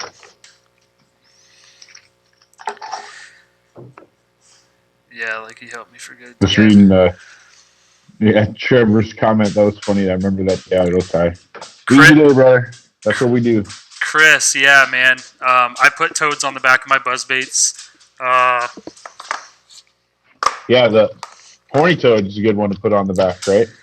That's the rage. That's the rage toad. That's the Kayak toad, or the Kayak toad. That's a little custom toad that I pulled out of a shop. And then there's the horny toad. I like them a lot. Another bait that I didn't talk about, but Ryan Moriarty, I don't know if he's in here or not. I haven't seen him comment. So in Clear Lake 2 years ago, we were fishing the KBF Western. Well, actually, at that point, it was the Open, so anybody could fish it. And we went to Clear Lake, and we stayed at a house together. Me, Johnny Baird, John Berg, and Ryan Moriarty, and a guy that was next door to us, staying in the next door Airbnb, came over and showed us this bait. This is it's a rage tail shad made by Strike King. And you break this tail off, and you fish it just like you would. Gosh, I suck it. It's opposite. All right. And it's basically a buzz bait, but it's a weedless buzz bait, and that tail just smacks the water just like this as you drag it along the top. And he turned us on to it and said that they were biting it good at Clear Lake, and gave me and Johnny Baird and Ryan Moriarty this bait, a couple of like two apiece. And day 2 of the tournament, Johnny went out and wrecked them on it. I hardly threw it just because I had already kind of figured out what I wanted to do for the morning. But the dude helped us out. It fishes it on a 6/0 hook. And so I was hoping Ryan would be on here to kind of talk about it, or Johnny would be on here to talk about it, because Johnny slayed him and then came over to me, messaged me in the middle of a tournament and was like, hey, do you still have any more of those? And I gave him my 2, and he was going to town with that bait. Just a little shad imitation, instead of a frog, if you're more comfortable with the shad. And that tail, I mean, it's a weedless buzz bait. It's awesome to throw. So after that tournament, I went out and bought a bunch of them, and I throw them a lot now. It's just a fun little bait to toss around. Yeah, I mean, those weedless buzz baits, those plastic frogs are awesome because you can just fish them through anything. Yeah. And they're not, like you said, those horny toads are not expensive. You can get a ton of packs for $10. Yeah. See, any other questions here? Tokyo Rig. Yeah, Mario, it'll be good to see you out in July.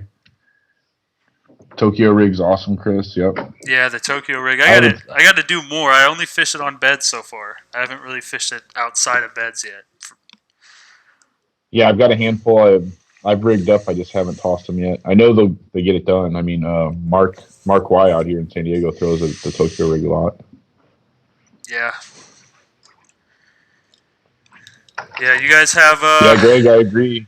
Oh, Happy Good Friday to you guys. Before people start getting out of here, I'll leave a comment. Everybody that left a comment tonight, I'm going to put your guys' name in a hat, and I've got a discount code for Habo Outdoors. I'm field staff for them, promotional staff. They give me a lot of stuff, that's for sure. Probably one of my best companies that I've worked with. The guys are just awesome people, just super nice people. And they sent me a code to give you guys a 20% off discount code. And I'm telling you, if you guys like A lot of my YouTube videos, if you guys watch them, I'm wearing that Habo Sun shirt all the time. It's got the hood built into it and everything. That shirt is, I love that thing. So this is 20% off. It's a code. Everybody that left a comment tonight, I'm gonna put your name in a hat, and I'll go. I'll record it so there's no cheating or anything. You guys don't think I'm rigging it. And then I'll pull the names, pull one name, and I'll contact you, figure out who it is, contact you, and then I'll give you the 20% off code. They got a lot of good duck hunting and fishing stuff on there. Just a clothing company, but get a lot of good stuff from them, especially if it's 20% off discount code. You can get a good deal for sure. So we'll do that, and then we want to thank our sponsors, Kayak Bass Fishing. Obviously, try to help these people out right now. Like I said last week, everybody's going through tough times. The smaller shops need the help. KBF, they're hurting. If you guys watch Chad Hoover right now, he's talked about it openly that this is obviously affecting everybody that works for KBF, not just Chad himself. But East County Bait and Tackle, I haven't got confirmation on if they're open, if they are essential or not. I know they're essential to us, but I don't know. They do. I think that you can call in and or message them on Facebook, and they will make it happen if you want to buy something from there. Fastlane OEX, the local kayak shops here. Again, I'm not sure if they're open, but if they are, help them out. If anybody knows, just let us know in the comments. Torpedo TRC rod covers. Ryan he made a post the other day that TRC sent us some rod covers again this season. That's awesome. Fishing Syndicate and the Angler Clothing, and then the what was the name of the last one, Mark? No, the steel. I'm drawing a blank. Oh yeah, it is. You know what? I can do this. Metalworks. Yeah, just put it up there. Yeah, so there they are. I know we're probably on a little bit of a delay, but that'll help you guys out. And Ryan Moriarty just put up a post about Angler Clothing doing another run there on our Facebook post. Hey, Matt, before you close this out, Joe's got a great question here asking about what's the best rod and reel combination for deep cranking. I know you're a big fan of the winch. So, yeah, great question. Who said it? Joe? Okay, there you are, Joseph. Joe Moss. So that's what I love to do. I love the deep crank. I'll be completely honest. I do not have the best setups at all for deep cranking, but the setups that I have, I don't lose fish on it, so that's why I've never changed them, and I've never gone super expensive.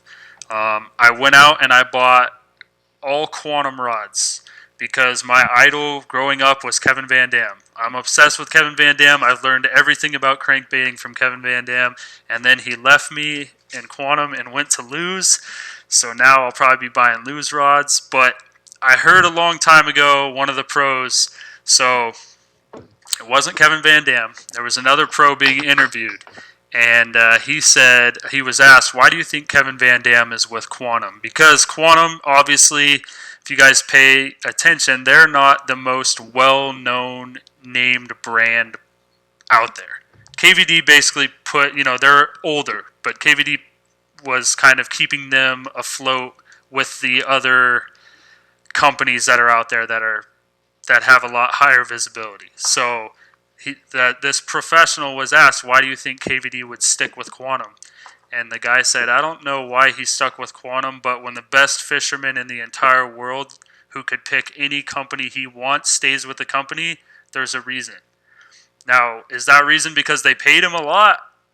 I think that factors into it, but at the same time, I think any company would pay Kevin Van Dam a lot of money to represent their gear.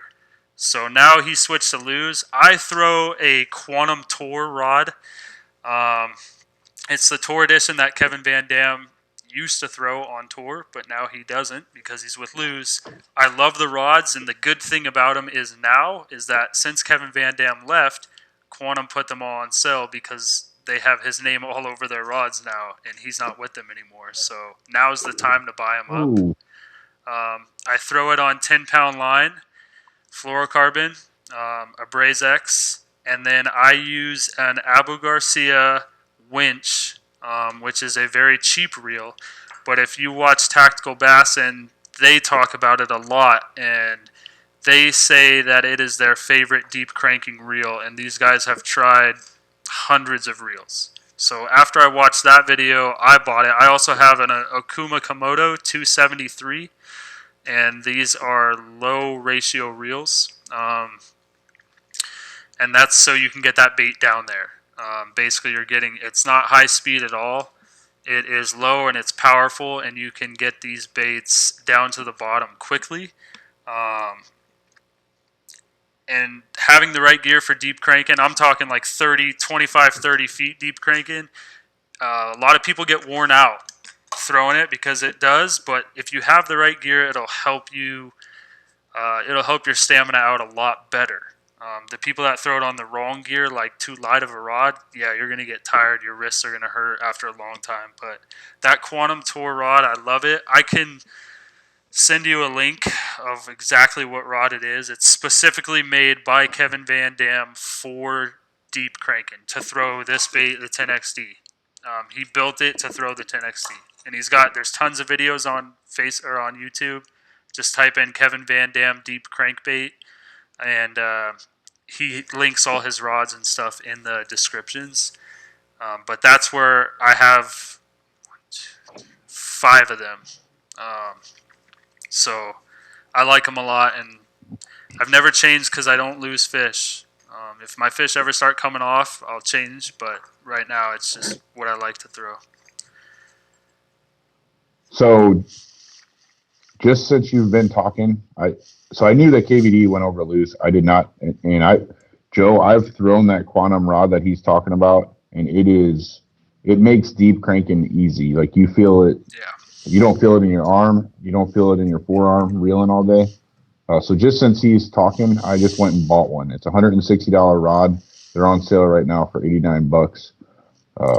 Yeah. They probably won't last too much longer. I told you, man. I told you, because once KVD left, they have to. They got to get rid of him. It's like when Mike Long had his reel or his rod company, and that went down. It ruined them. They had to get rid of all those rods. That's actually been on my list for a while, and you just reminded me that I need to get one before they're gone, especially at that price, because that rod makes deep cranking easy. I mean, he has won a lot of money throwing that rod. So if he's going to use it against the best in the world, then I can buy it. And especially now, like Mark just said, they're on sale. I have 5 of them, either 5 or 6 of them, and I love them.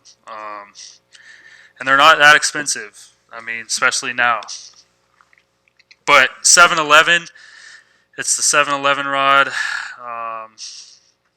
Trying to remember. So they didn't have the 7-Eleven. He's got the 7.4 right now. Yeah.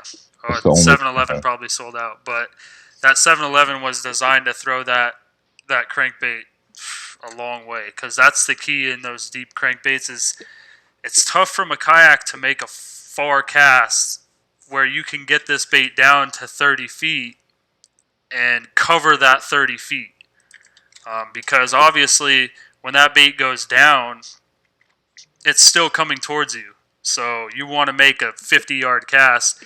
For 15, 20 of those yards, that bait hasn't even reached the bottom yet, and now you only have 30 yards to get that bait on the bottom, and then it still has to come up to you.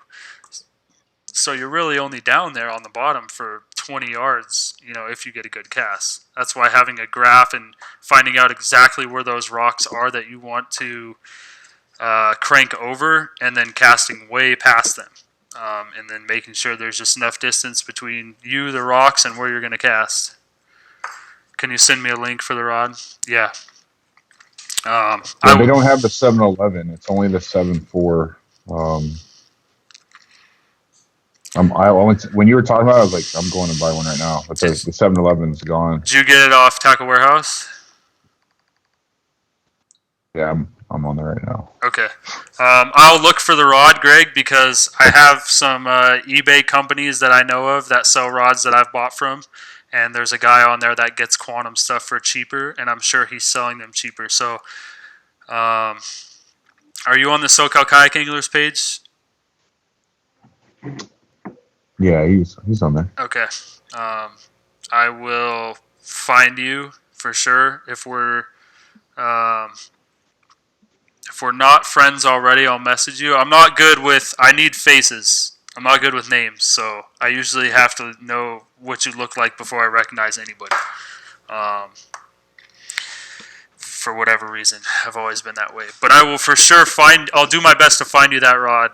And then Tactical Bassin, they do a lot of videos on deep crankbaits, and they will usually do like a higher end combo and then a lower end combo. But they're recommending a lower end combo, being that it's like the best combo,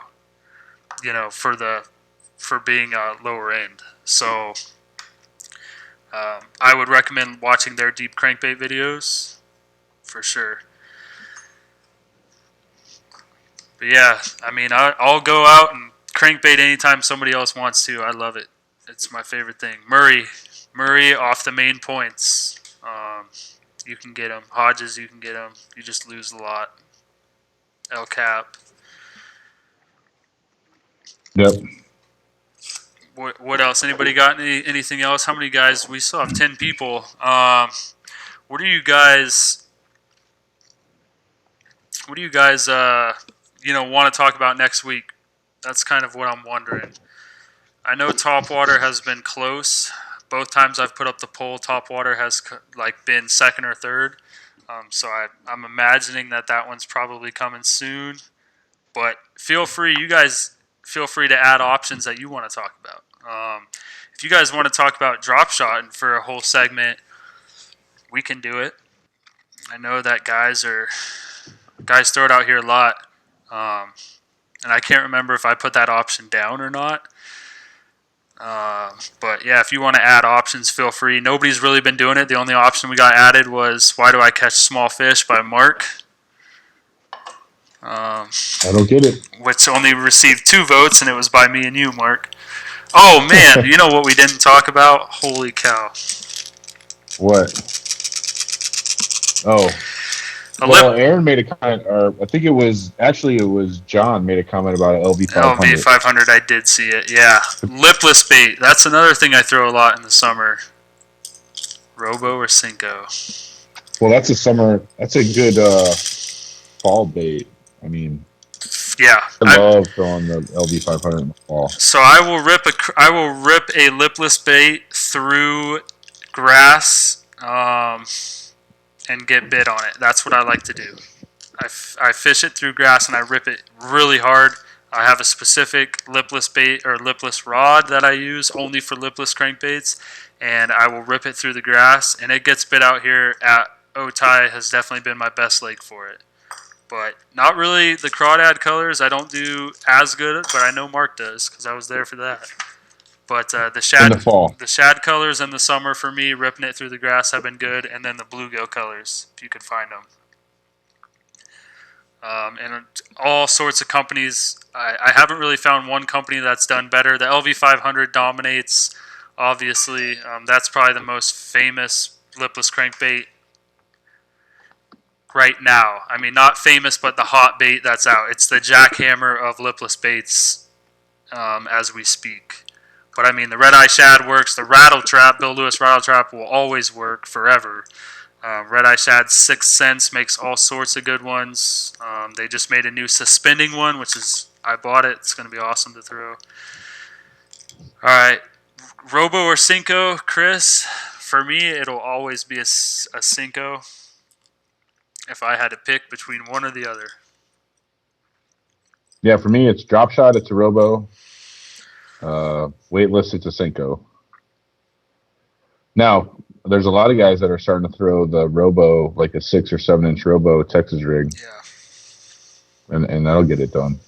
But I mean, Texas rig, I think almost any of those 7 inch worms, a trick worm will get it done. Zoom trick worm. Oh, yeah. It's another good one. Yeah, I like just the old power bait power worm. Yeah. One day at Murray, this thing was on fire off the main point in like 23 feet of water. That color right there, unpegged.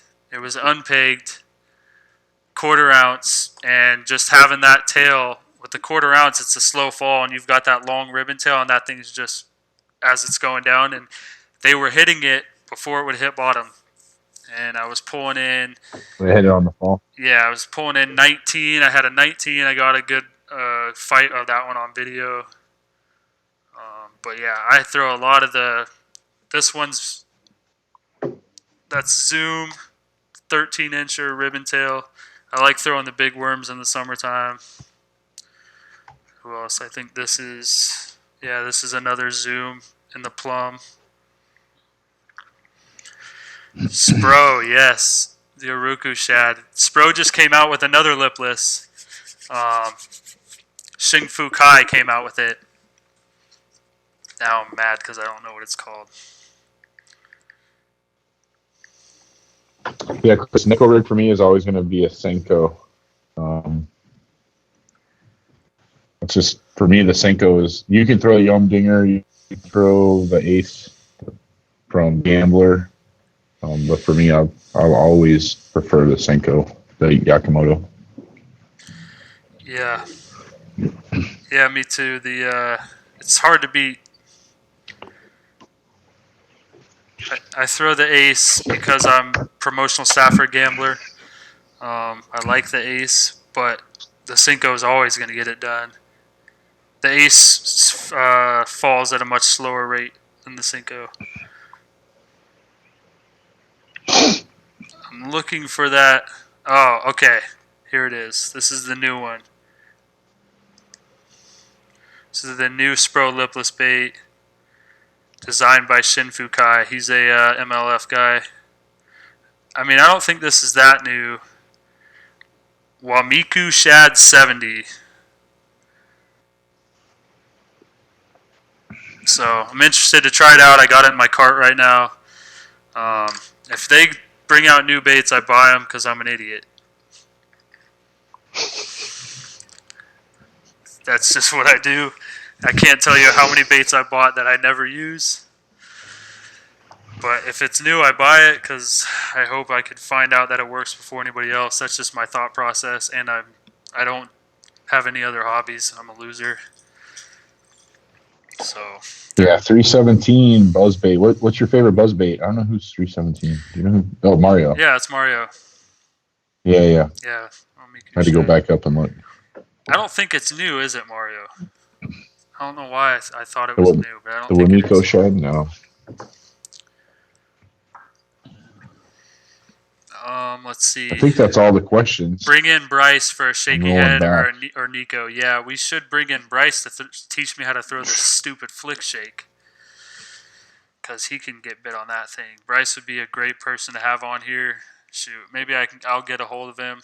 But at the same time, I want to let our guys vote on what they want to hear, what they want to talk about. And both times, the vote has been pretty unanimous. So we did the lakes, we did the summertime. I'm detailed. I like details in fishing. So for me, these two topics were tough because we kind of had to stay broad. But I'm looking forward to getting into like the specific styles of fishing. Yeah, love the flick shake. You guys in Arizona, you guys have that bait down, man.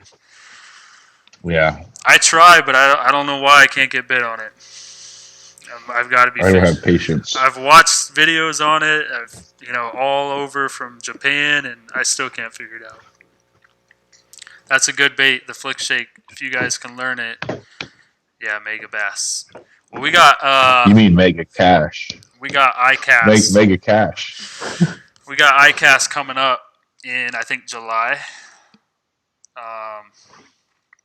And a lot of people will be releasing baits. A lot of companies will be releasing baits for that. So I'm looking forward to it. A lot of new baits are coming on the market. Sixth Sense has been making some stuff. They got a frog that's coming out that I'm looking forward to. We didn't even talk about swim jigs. Yeah, we forgot. I forgot to grab one. I got a lot. You saying Sixth Sense? Yeah. I just piled all Flick this shake. stuff up. Flick shake works, man. You guys in Arizona crush it. I like Mega Bass a lot, Chris. I do. They're expensive, but I love their baits. Yeah, that's the Divine. Yeah, this is the vine swim jig. It's all twisted up, so I just had buried it. But this is an amazing color. Still got the rubber band on it, but Hopefully you're blurry on my screen, but hopefully you're not blurry on theirs. well, we for a while.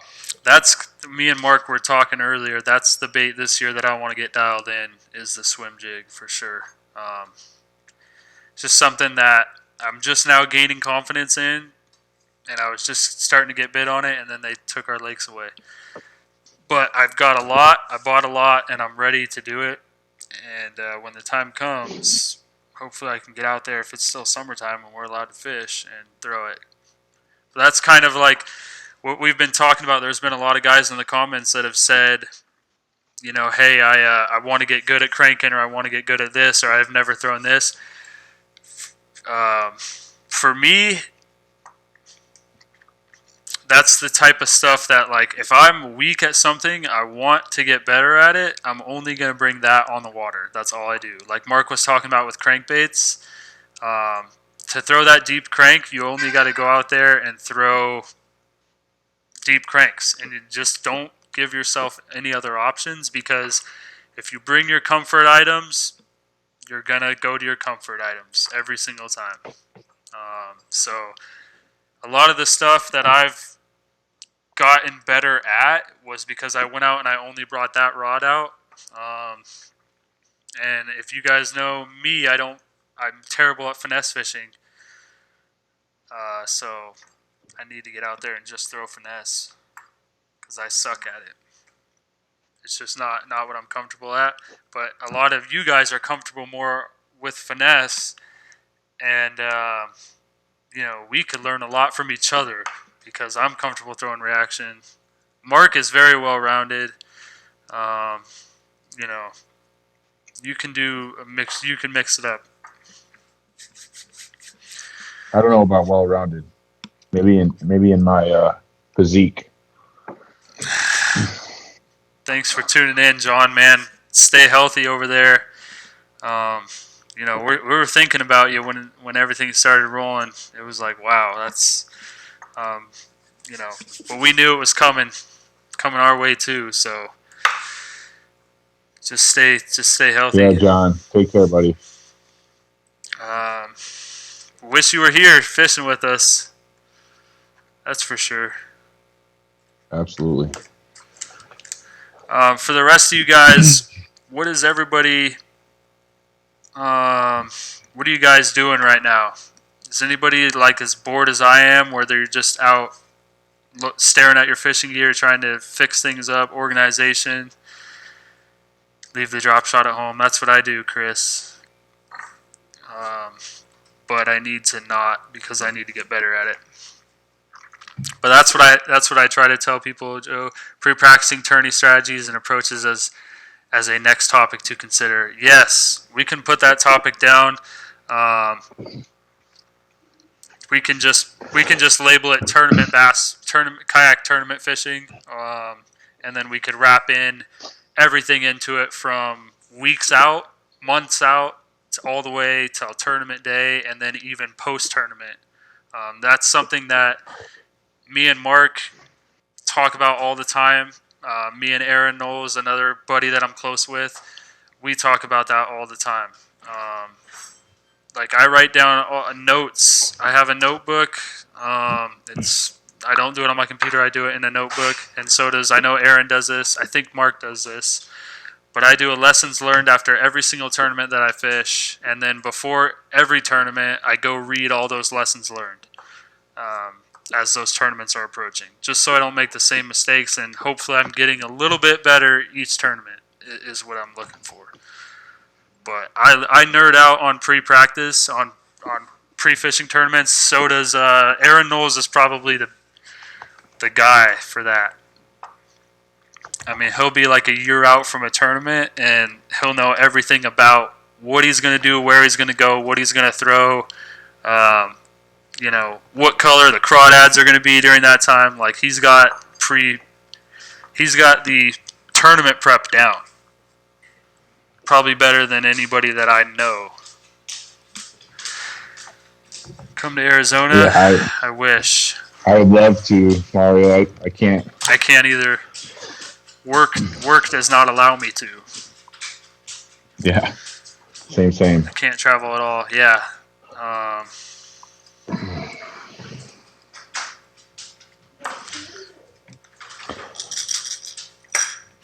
But yeah, that's a great topic to put on there. I'm hoping more. Yeah, I think for practice of tournaments, geez.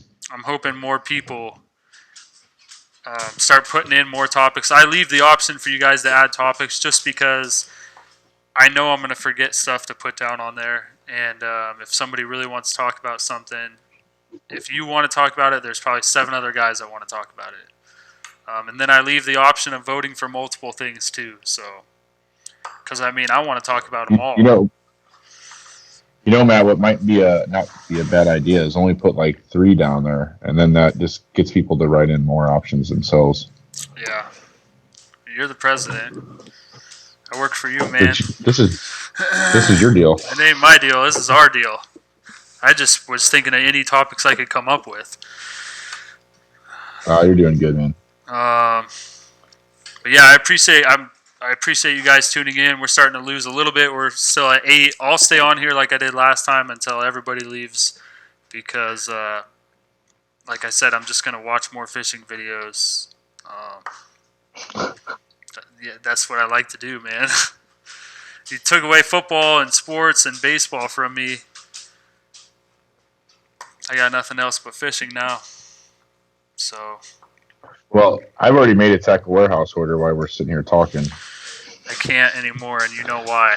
Because I got a $150 lure right now that the mailman currently can't find. Oh, no. Yeah, from Massachusetts to California, and they are struggling to locate it, and I'm not very happy. Tournament prep, yeah, tournament prep. We could even do... if we could do tournament prep in one topic, and then we could follow on the next week with the tournament. That would be a great one to discuss. Ooh, yeah, because tournament fishing, you could really lose a tournament. Just for me, it's decision making, critical decision making. Oh, we talked about this last night. Me and Mark preparing for this was looking in my lessons learned. There's been plenty of times where, like we were talking about, the stupid drop shot. I don't bring it a lot of times, and thanks, guys. Appreciate all you guys tuning in. I don't bring my drop shot or some stuff to tournaments because I'm so confident in getting a bite on a frog at Clear Lake on day 1 of the KBF Western Trail Championship, and then what happens? I have 3 fish in the boat with 2 hours left, and I know I can easily pull 2 drop shot fish up, and I didn't bring the rod. So that's the type of stuff or I just do bring the rod and I still don't throw it. And then you look back at that tournament and it's like, what was I doing?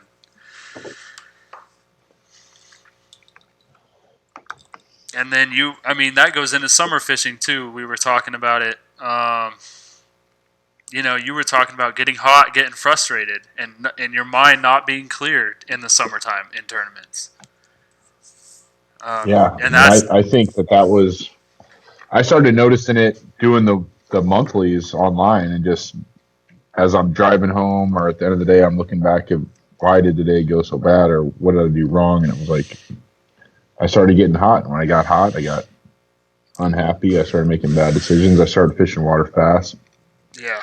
So, like I always now, like in the summer, like I'm always taking a rag out and dunking it, or taking my shirt off and dunking it and putting it back on, something to keep myself cool so I can think. Yep. Yeah, I get that. That's my biggest thing. Like we talked about it last week. I get very emotional when I fish, and I'm just like an emotional person in life. So Mark has seen me. Dude, the first year, the the trail tournament came to Lower Otay, I was on a bite out there. I was on a jerkbait bite and a chatterbait bite in these two coves, and we go out there on tournament day, and the coves are taken by shore fishermen with like 50 lines on the water. I was ready to dial Fishing Game's phone number. I was Googling Fishing Game's phone number because they were illegally fishing without permits out there in the middle of a KBF tournament because I was so mad. And Mark came over and almost slapped some sense into me and told me to go out there and start throwing a crankbait and quit being an idiot. But I just get way too emotional on the water. Every Friday, John. We're going to do them every Friday. That's the game plan moving forward. Unfortunately for you, it's not the best time. But at least now you have a week to prepare for it.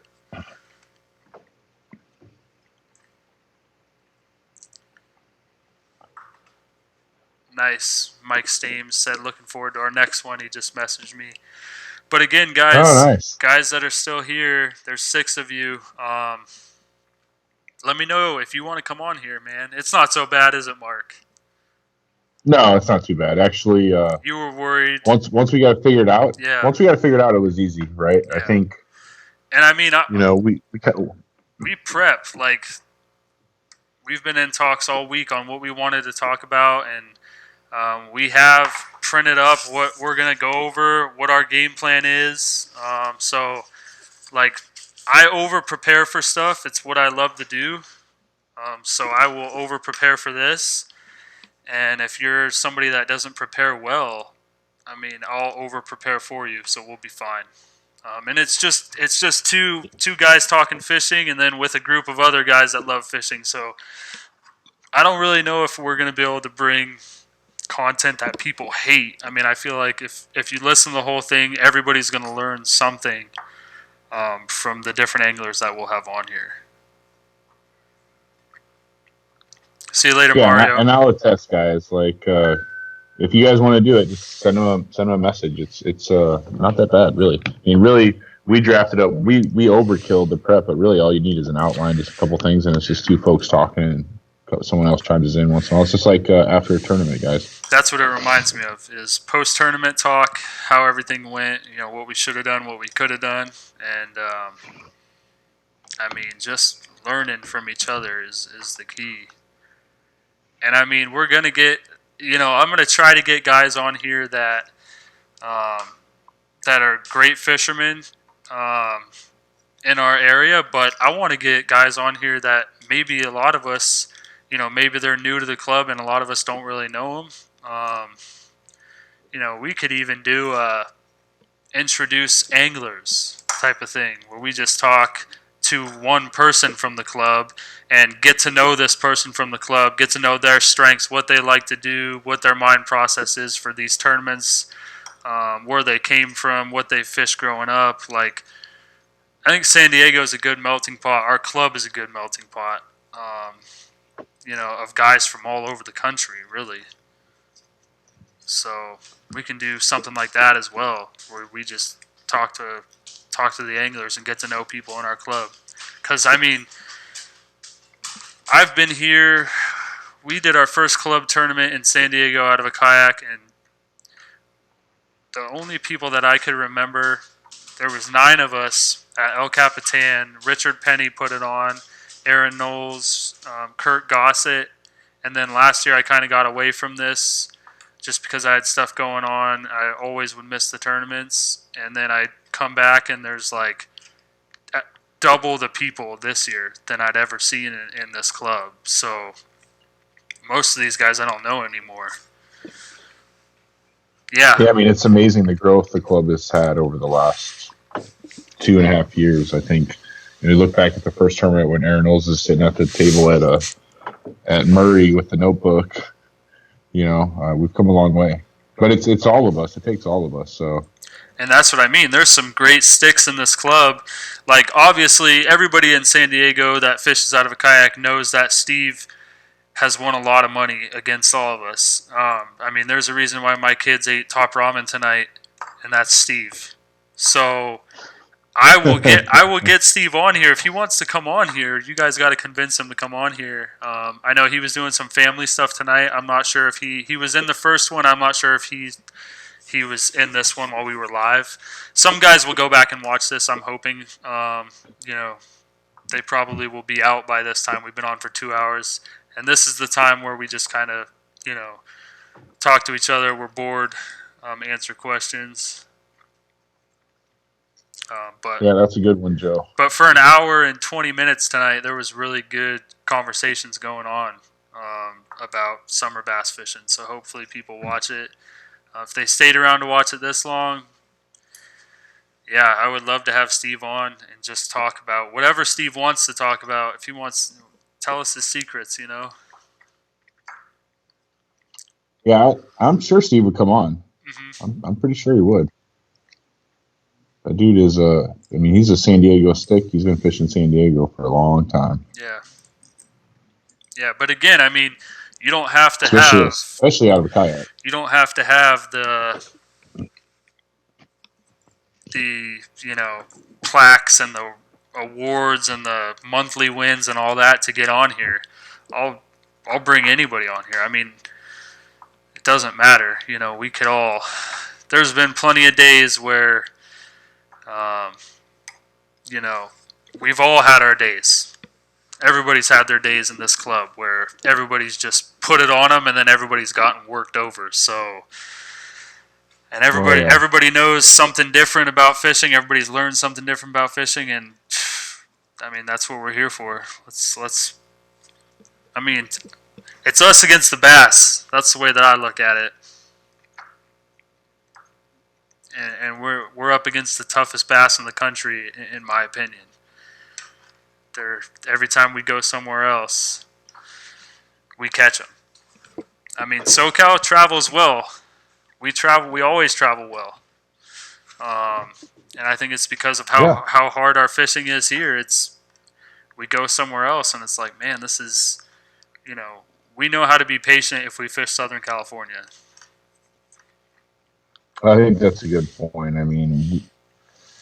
The lakes that we do have, I think the clarity of the water forces us to, think outside the box. Yeah. And then we do our homework, so we know what the rest of the country should be doing. Yeah. And I think it just works. It's this place will humble you like no other for bass fishing. Yeah. More than once. But yes. Let's see who else we got on. Well, shoot, man. I do appreciate everybody coming on. Do we know anything that's going to happen, Mark? As for the future, permits, anything you can talk about? So right now, there's not a lot I can talk about. We have had a conversation about shifting some tournaments to the right a little bit. Obviously, the ones that we can, just in case. I've got an email out. Right now to see if we can do a shift to one of our tournaments that's coming up. So more to follow on that one. As soon as I get confirmation that we're going to be able to do something with that, I will let everybody know. But I think, like most of us right now, we're kind of waiting to see what is going to happen. Yeah. Yeah, we'll get everything will get more clear as we go forward. But if the tournaments are off this year, looking at the way that I look at it is, if the tournaments are out, there's no better time to get out and practice these techniques that you need to work on during the times where there's no tournaments. So when tournament season happens, I'm in tournament season mode. I'm fishing KBF, I'm fishing monthlies, and I'm fishing the stuff that I know is going to catch me fish. When tournament season goes away, that's when I start breaking out stuff like, a biffle bug and trying these jig heads, these swinging jig heads, and, trying all the stuff, the swim jigs. Like this year, I was throwing the swim jig to try to get better at it. And now I have confidence in it. So, if you that's the way that I'm. The positive thing for me about this is if they cancel all the tournaments this year, I'm going to pick up a bunch of baits I'm not good at throwing or I've never thrown, and I'm going to throw them and just keep throwing them until it's something that I could put in my toolbox and hopefully one day help me when I need it. That's how. Yeah, I agree. I mean, we're going to get back to the tournaments, at least our local tournaments. I don't know what KBF's going to do if we're going to have online events in the future, but I mean, I think that once we get back, we'll get back. But I think it'll be a slow progression back. Just my theory on what I expect to happen as we start to recover from this. I think tournaments may stay off a little longer. I think they'll open the reservoirs. They'll limit larger events. So I think, hopefully they open the reservoirs. Sure, and we start kayak fishing and doing our tournaments again. I have a feeling they're kind of going to stagger it. Well, at least that's my hope. I mean, they could just keep the lakes closed, and that'd be a nightmare that I really don't want to think about. But honestly, just kind of spitballing, that's what I think that I can expect coming. Yeah. Yes, I can do that.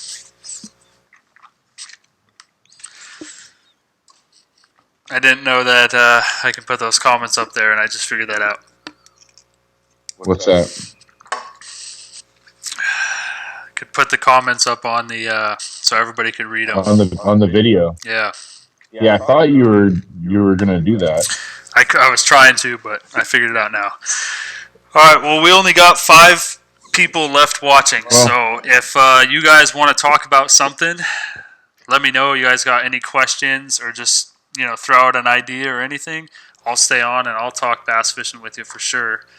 But if not, we can roll out of here. Oh, yeah, you put that comment on there, nice. Flying Ryan. Yeah, Ryan, man, we missed you. Yeah, we were talking about you. Yeah, dude. There's some solid stuff in this one, Ryan. For about 80 minutes, it's all summer, and then we got into just typical SoCal post-tournament talk where just having a good time. Right now, we're kind of just, if anybody wants to keep talking, we're good, but most people left. We got, what'd you say, Mark? 14, 13, 12 was the average? It's pretty much what we averaged last week, too. Yeah, I don't know. I think it was a little, last time I checked in, the biggest I saw was like 12, so I don't know. The good news is for this one was there was a lot different people on. And I got messages from guys that couldn't make it, so that's good. I mean, this has got potential to get up to 20 people next week, hopefully. Yeah, 20 people. And then if somebody wants to throw out a different time that may work for you, we could put that up there too. I have nothing going on, nothing. I know Mark is a lot more busier than I am. I may have stuff going on in the upcoming, we'll see, next 2 weeks or so, but nothing that'll be Friday nights at 8 p.m. That's why I kind of chose it. Yeah, now we've added guys. We got 7. So if anybody wants, to keep talking bass fishing, put it in the comments. I know me and Mark are pretty much out on summer. We put out everything that we were going to talk about. Yeah, if I see you guys following me around now, you better be throwing what I'm throwing at this point. I gave all the juice. I got nothing left. Well, now they better be throwing a chatterbait, or you're going to know how you really feel about them. Hey, man, I just don't understand it. That bait is so versatile. Speaking of chatterbaits, I watched Flying Ryan stick a beast on a chatterbait right after I got done talking to him. Yeah, it's Hodges late last year. So there's a good thing that we can talk about real quick, right? It was all over a couple forums this week. Everybody's like, you only get 3 lures, right, out of 9. Yep. I don't know if you saw that one. I saw it. What was your 3? Man, well, I'm trying to remember. I saw a couple different lists of 9. But I guarantee you, if you give me 3 baits that I have to throw, and I only get 3, a square bill is 1, and a hollow body frog is 2. For number 3, it's I mean, man, if it's San Diego, it's a chatterbait. And I know that sounds crazy that I'm not going to put any kind of finesse in there, but a square bill, a chatterbait, and a frog, and if they're deep, and I lose. That's it. I'll drop a chatterbait on their head. I don't know. Three's just not enough. I need more. Yeah, 3's not enough. I think for me, it was like chatterbait, jerkbait, and there wasn't. It was mostly hard. I was like, yeah, they didn't have any some soft sort baits. Of plastic. Yeah, you gotta have something finesse. Yeah, I'm trying to think of other summertime baits that we didn't really cover. But again, for those of you still watching, me and Mark talked about possibly getting in the weeds on baits, because obviously the summertime is, every season is kind of different on what you're going to throw. But we had that option up there for the options to vote on. And those are the times where if that bait is voted on and it wins, so topwater or blade bait, spinner bait, swim jig, that's when we plan on going into like extreme detail on the different types of those baits, the different companies. What we've all seen, each company does a little bit different. I mean, I do some pretty ridiculous stuff. Like for chatterbaits, I work at a pool where my office is, and I have brought several chatterbaits into the pool and listened to the sounds of them underwater. The thunder cricket, the shock blade, and the jackhammer. And just wanted to know what they sounded like underneath the water. So I will nerd out. That's pretty extreme. I don't think I've done that. I will nerd out to the extreme on baits for sure. And if you want to nerd out with me, we can do it, because that's kind of what I like to do. Like I said, some underwater footage of that. I've done underwater footage. I sent underwater footage to a company for their baits because they asked me to, and then they sent me free baits for it. But I can't. Nice. I can tell you the company, but I don't want to tell you the company because I wasn't supposed to talk about it. But I wasn't supposed to do it. Don't worry about it. But yeah, I filmed it, and they sent me free baits. I've done a lot of filming underwater with my GoPro on baits in a pool. It's very weird. But then one thing that happens is I also have to remember that the pool has a little bit of chemicals and salt. It's a little bit of salt in the pool, so things are going to move different in salt water than they do fresh water. So there's that. Yeah. Yeah, so that's just like little stuff that I always have to try to remind myself of. Ryan and the Texas rig worm. Man, you need to catch up, Ryan.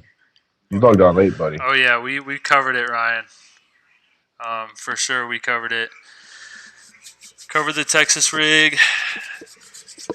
Everybody's pretty much out of here. We got 3 people left. Yeah, we got 3. Ryan. That's only one besides us, right? I think it's me, you, and Ryan are the only people left in here. Which, if Ryan wants to stay on, I'll stay on.